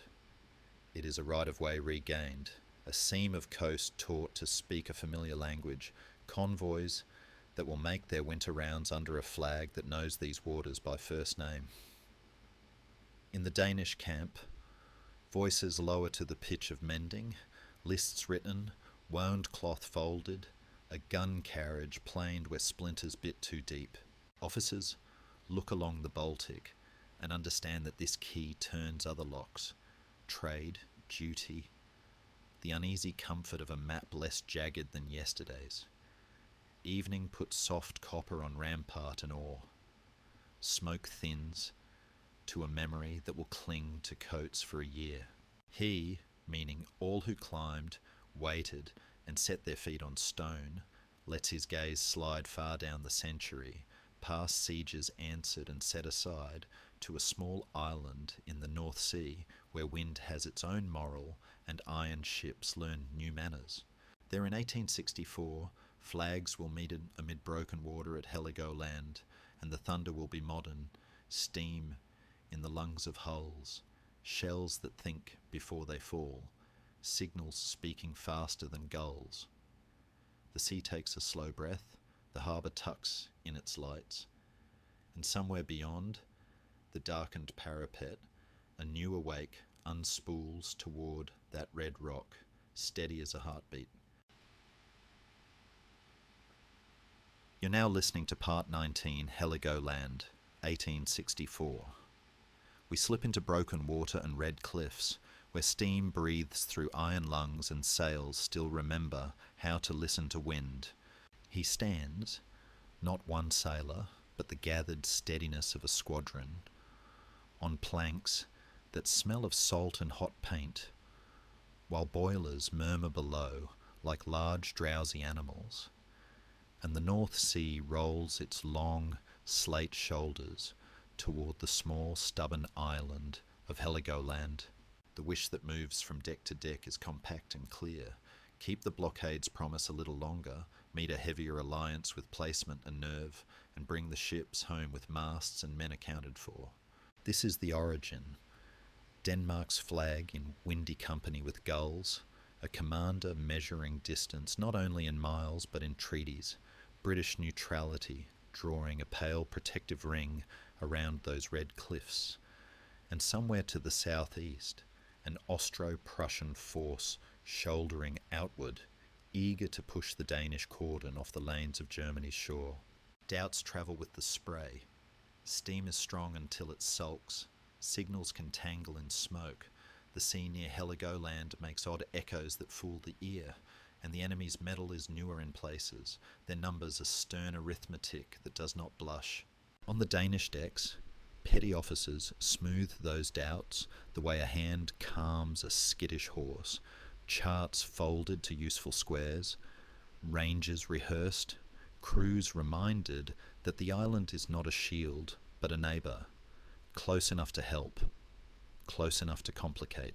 Out across the swell, Funnels and yards of the opposing squadron rise like a moving skyline, Austrian black hulls, Prussian resolve, captains reading the grey morning with the cool rigour of men who expect the day to answer their sums. They do not come to parade, they come to pry. The wind keeps a shy quarter. The tide thinks of turning, and the island, red and square-shouldered, holds its silence like an umpire ready to step between blows the moment neutrality is touched. Helps arrive to the Danish side in ordinary forms that war rarely remembers to praise. A pilot who knows the way sound travels between cliff and spume. Gunners whose hands can set elevation by bone more than by scale. A signalman who speaks in flags as if talking to family. Steam risers, paddle wheels, or screws tighten their quiet fists under the foam. The squadron dresses its line, not ostentatious, only clean, and the island's hard profile slides to starboard like a patient guardian who will not move first. The opening is a conversation of measured voices. Guns begin in pairs, then in patient triplets. Smoke springs and lies along the water in soft carpets that heave and fold. Between the curtains, silhouettes resolve and blur as if the sea were blinking.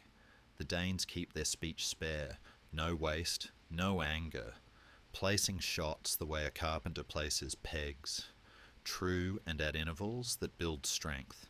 The adversary presses with cool insistence, answers heavier, tries angles meant to make the Danish formation trade certainty for bravado. Inside every rib cage, the quieter struggle unknots and knots again. Don't hurry, don't aim at smoke. Take the breath that keeps the hand from lying.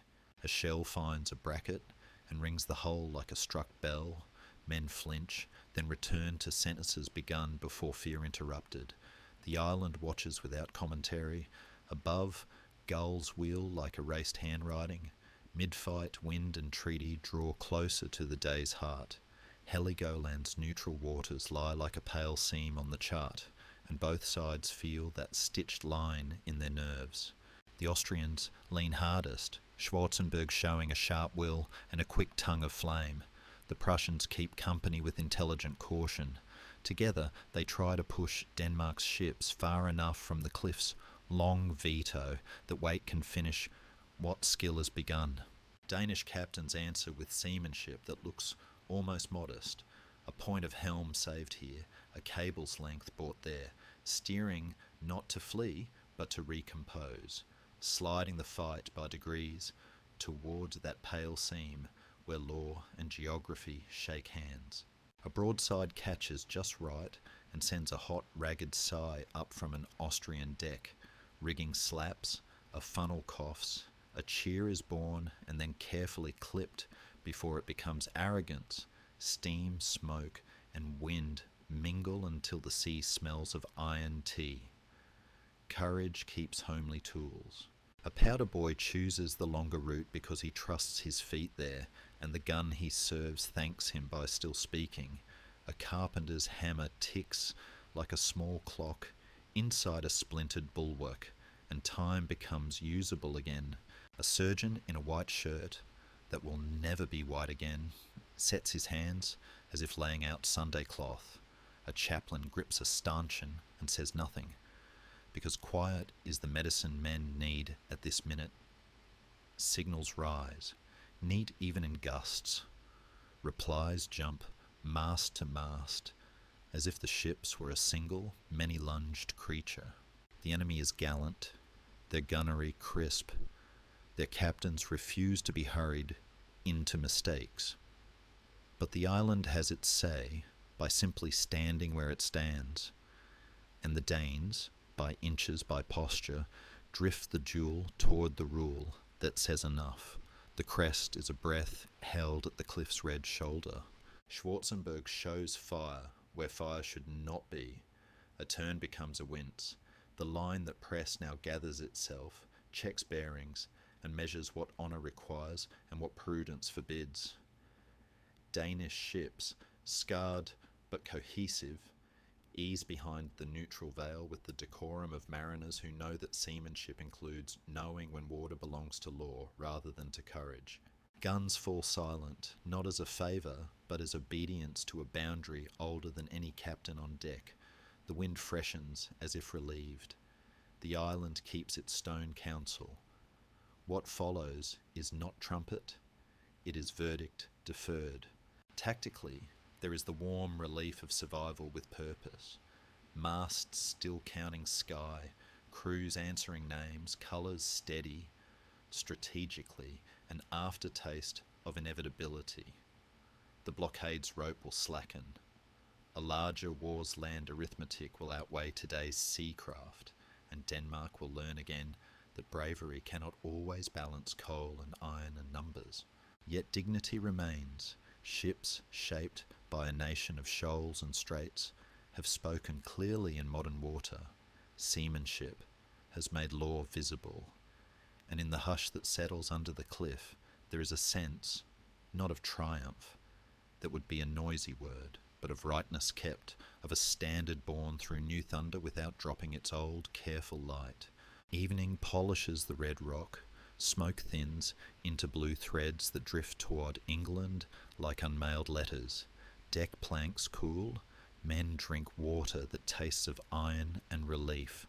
A gull lands, cocks its head, and forgets the day immediately, which is its wisdom. The sea resumes its ancient job of being merely sea.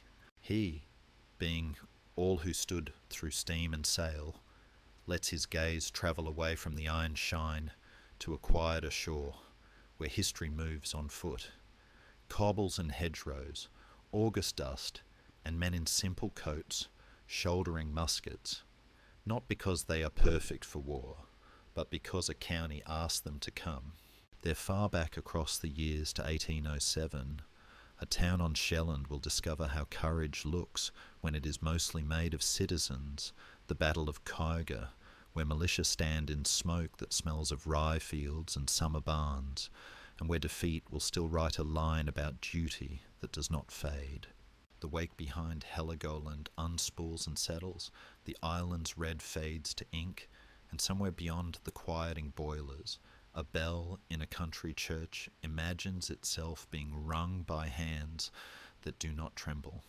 You're now listening to Part 20, Køge, 1807.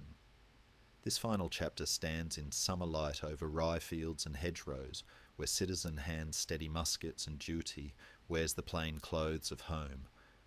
He stands, not a lone militiaman, but the gathered breath of Sjælland's farmers and shopkeepers, on the approaches to Køge, where lanes run between stone walls and high-ricks, and the wind smells of salt from the bay and warm straw from barns left open for air.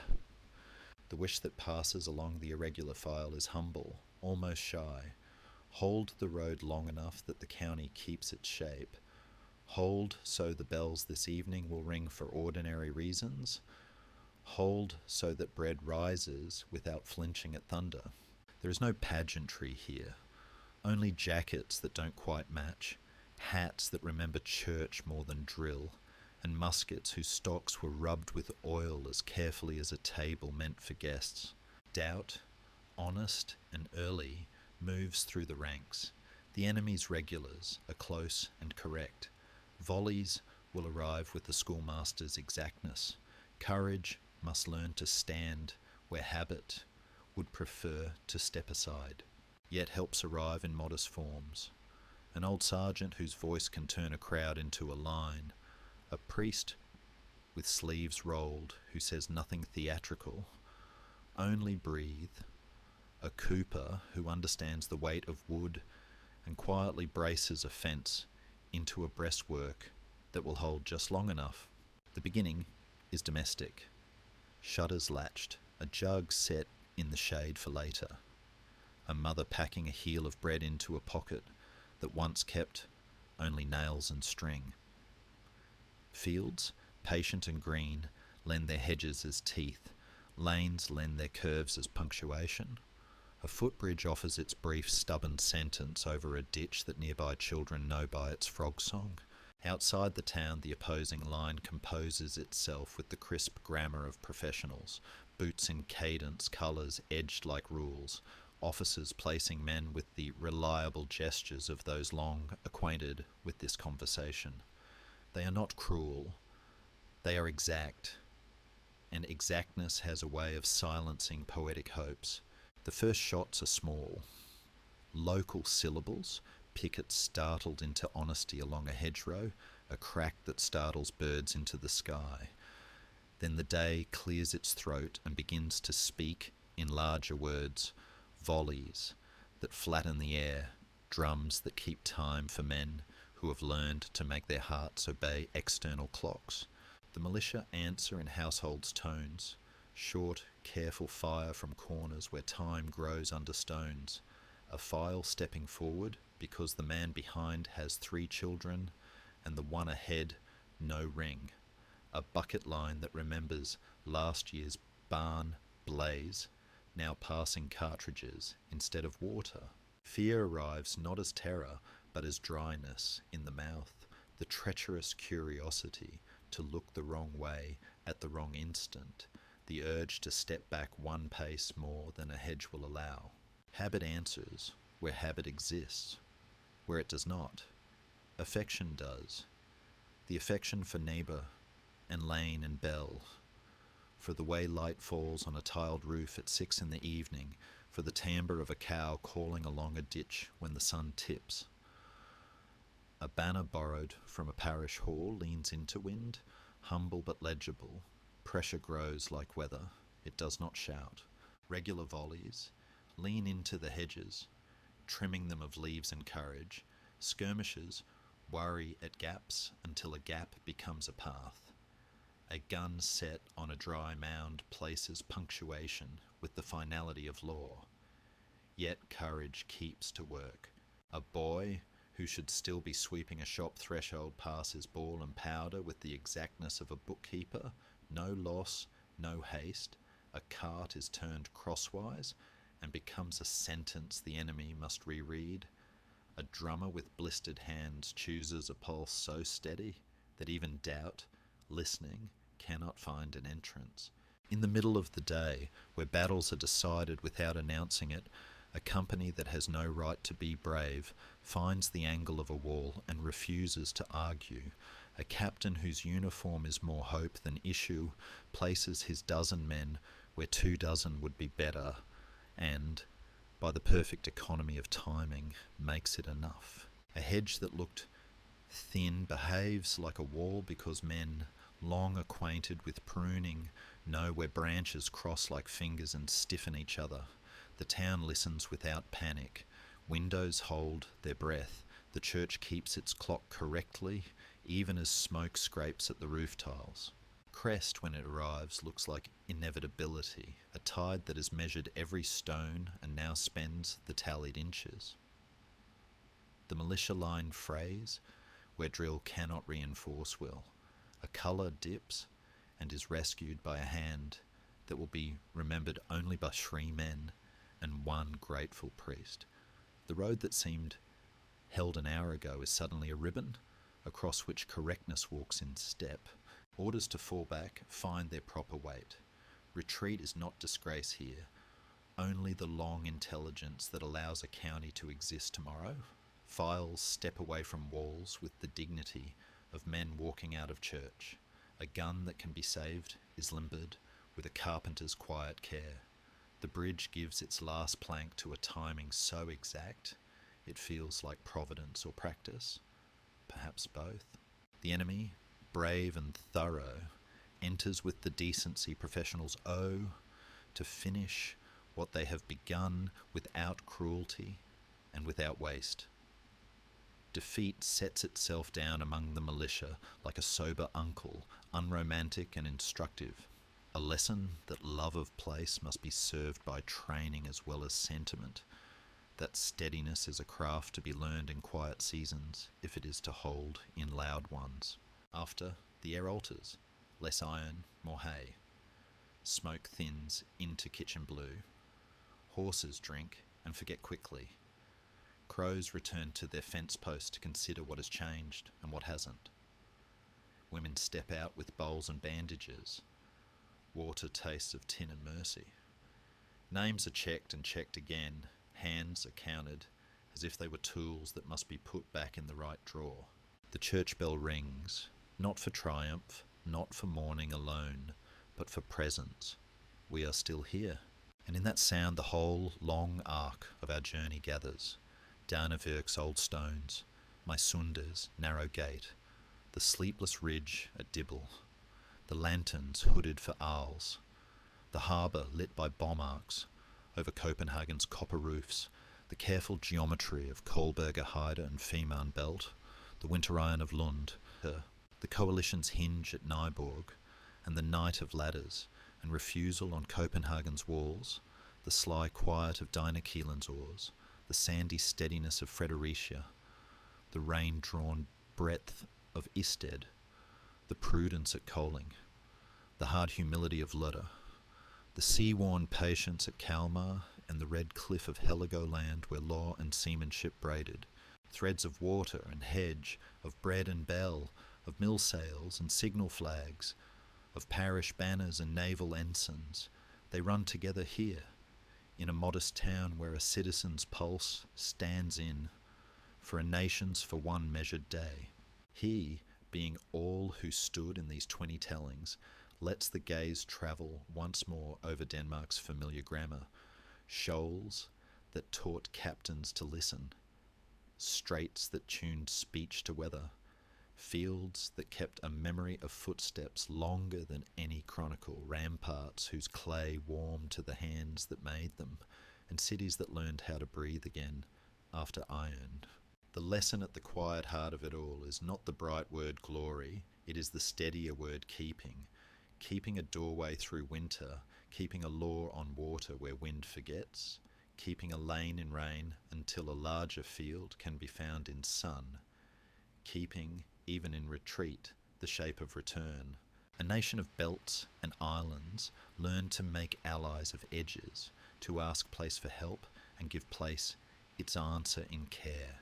And when place could not answer, when numbers, coal and century pressed too hard, then the people answered each other with those small, exact human acts that carry tomorrow in their pocket, a hand to a shoulder, a step held for a breath longer than fear permits, a prayer kept short and true. Now, as evening leans over Køge's eaves, and the swallows cut soft signatures above the road, this story eases its oars.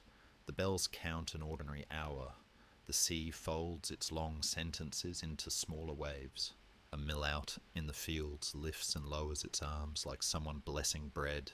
Thank you for walking the ridge and quay, the ditch and deck, the gate and the shoal, in this slow night's company. Thank you for listening with the patience these places deserve. May the images linger gently when you close your eyes.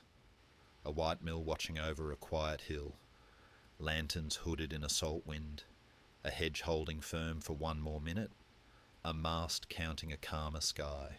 And if sleep comes, let it come as Denmark has often chosen to endure. Soft, steady, with the sure knowledge that dawn will find the shoreline where it was, and the bells will ring because people are there to hear them.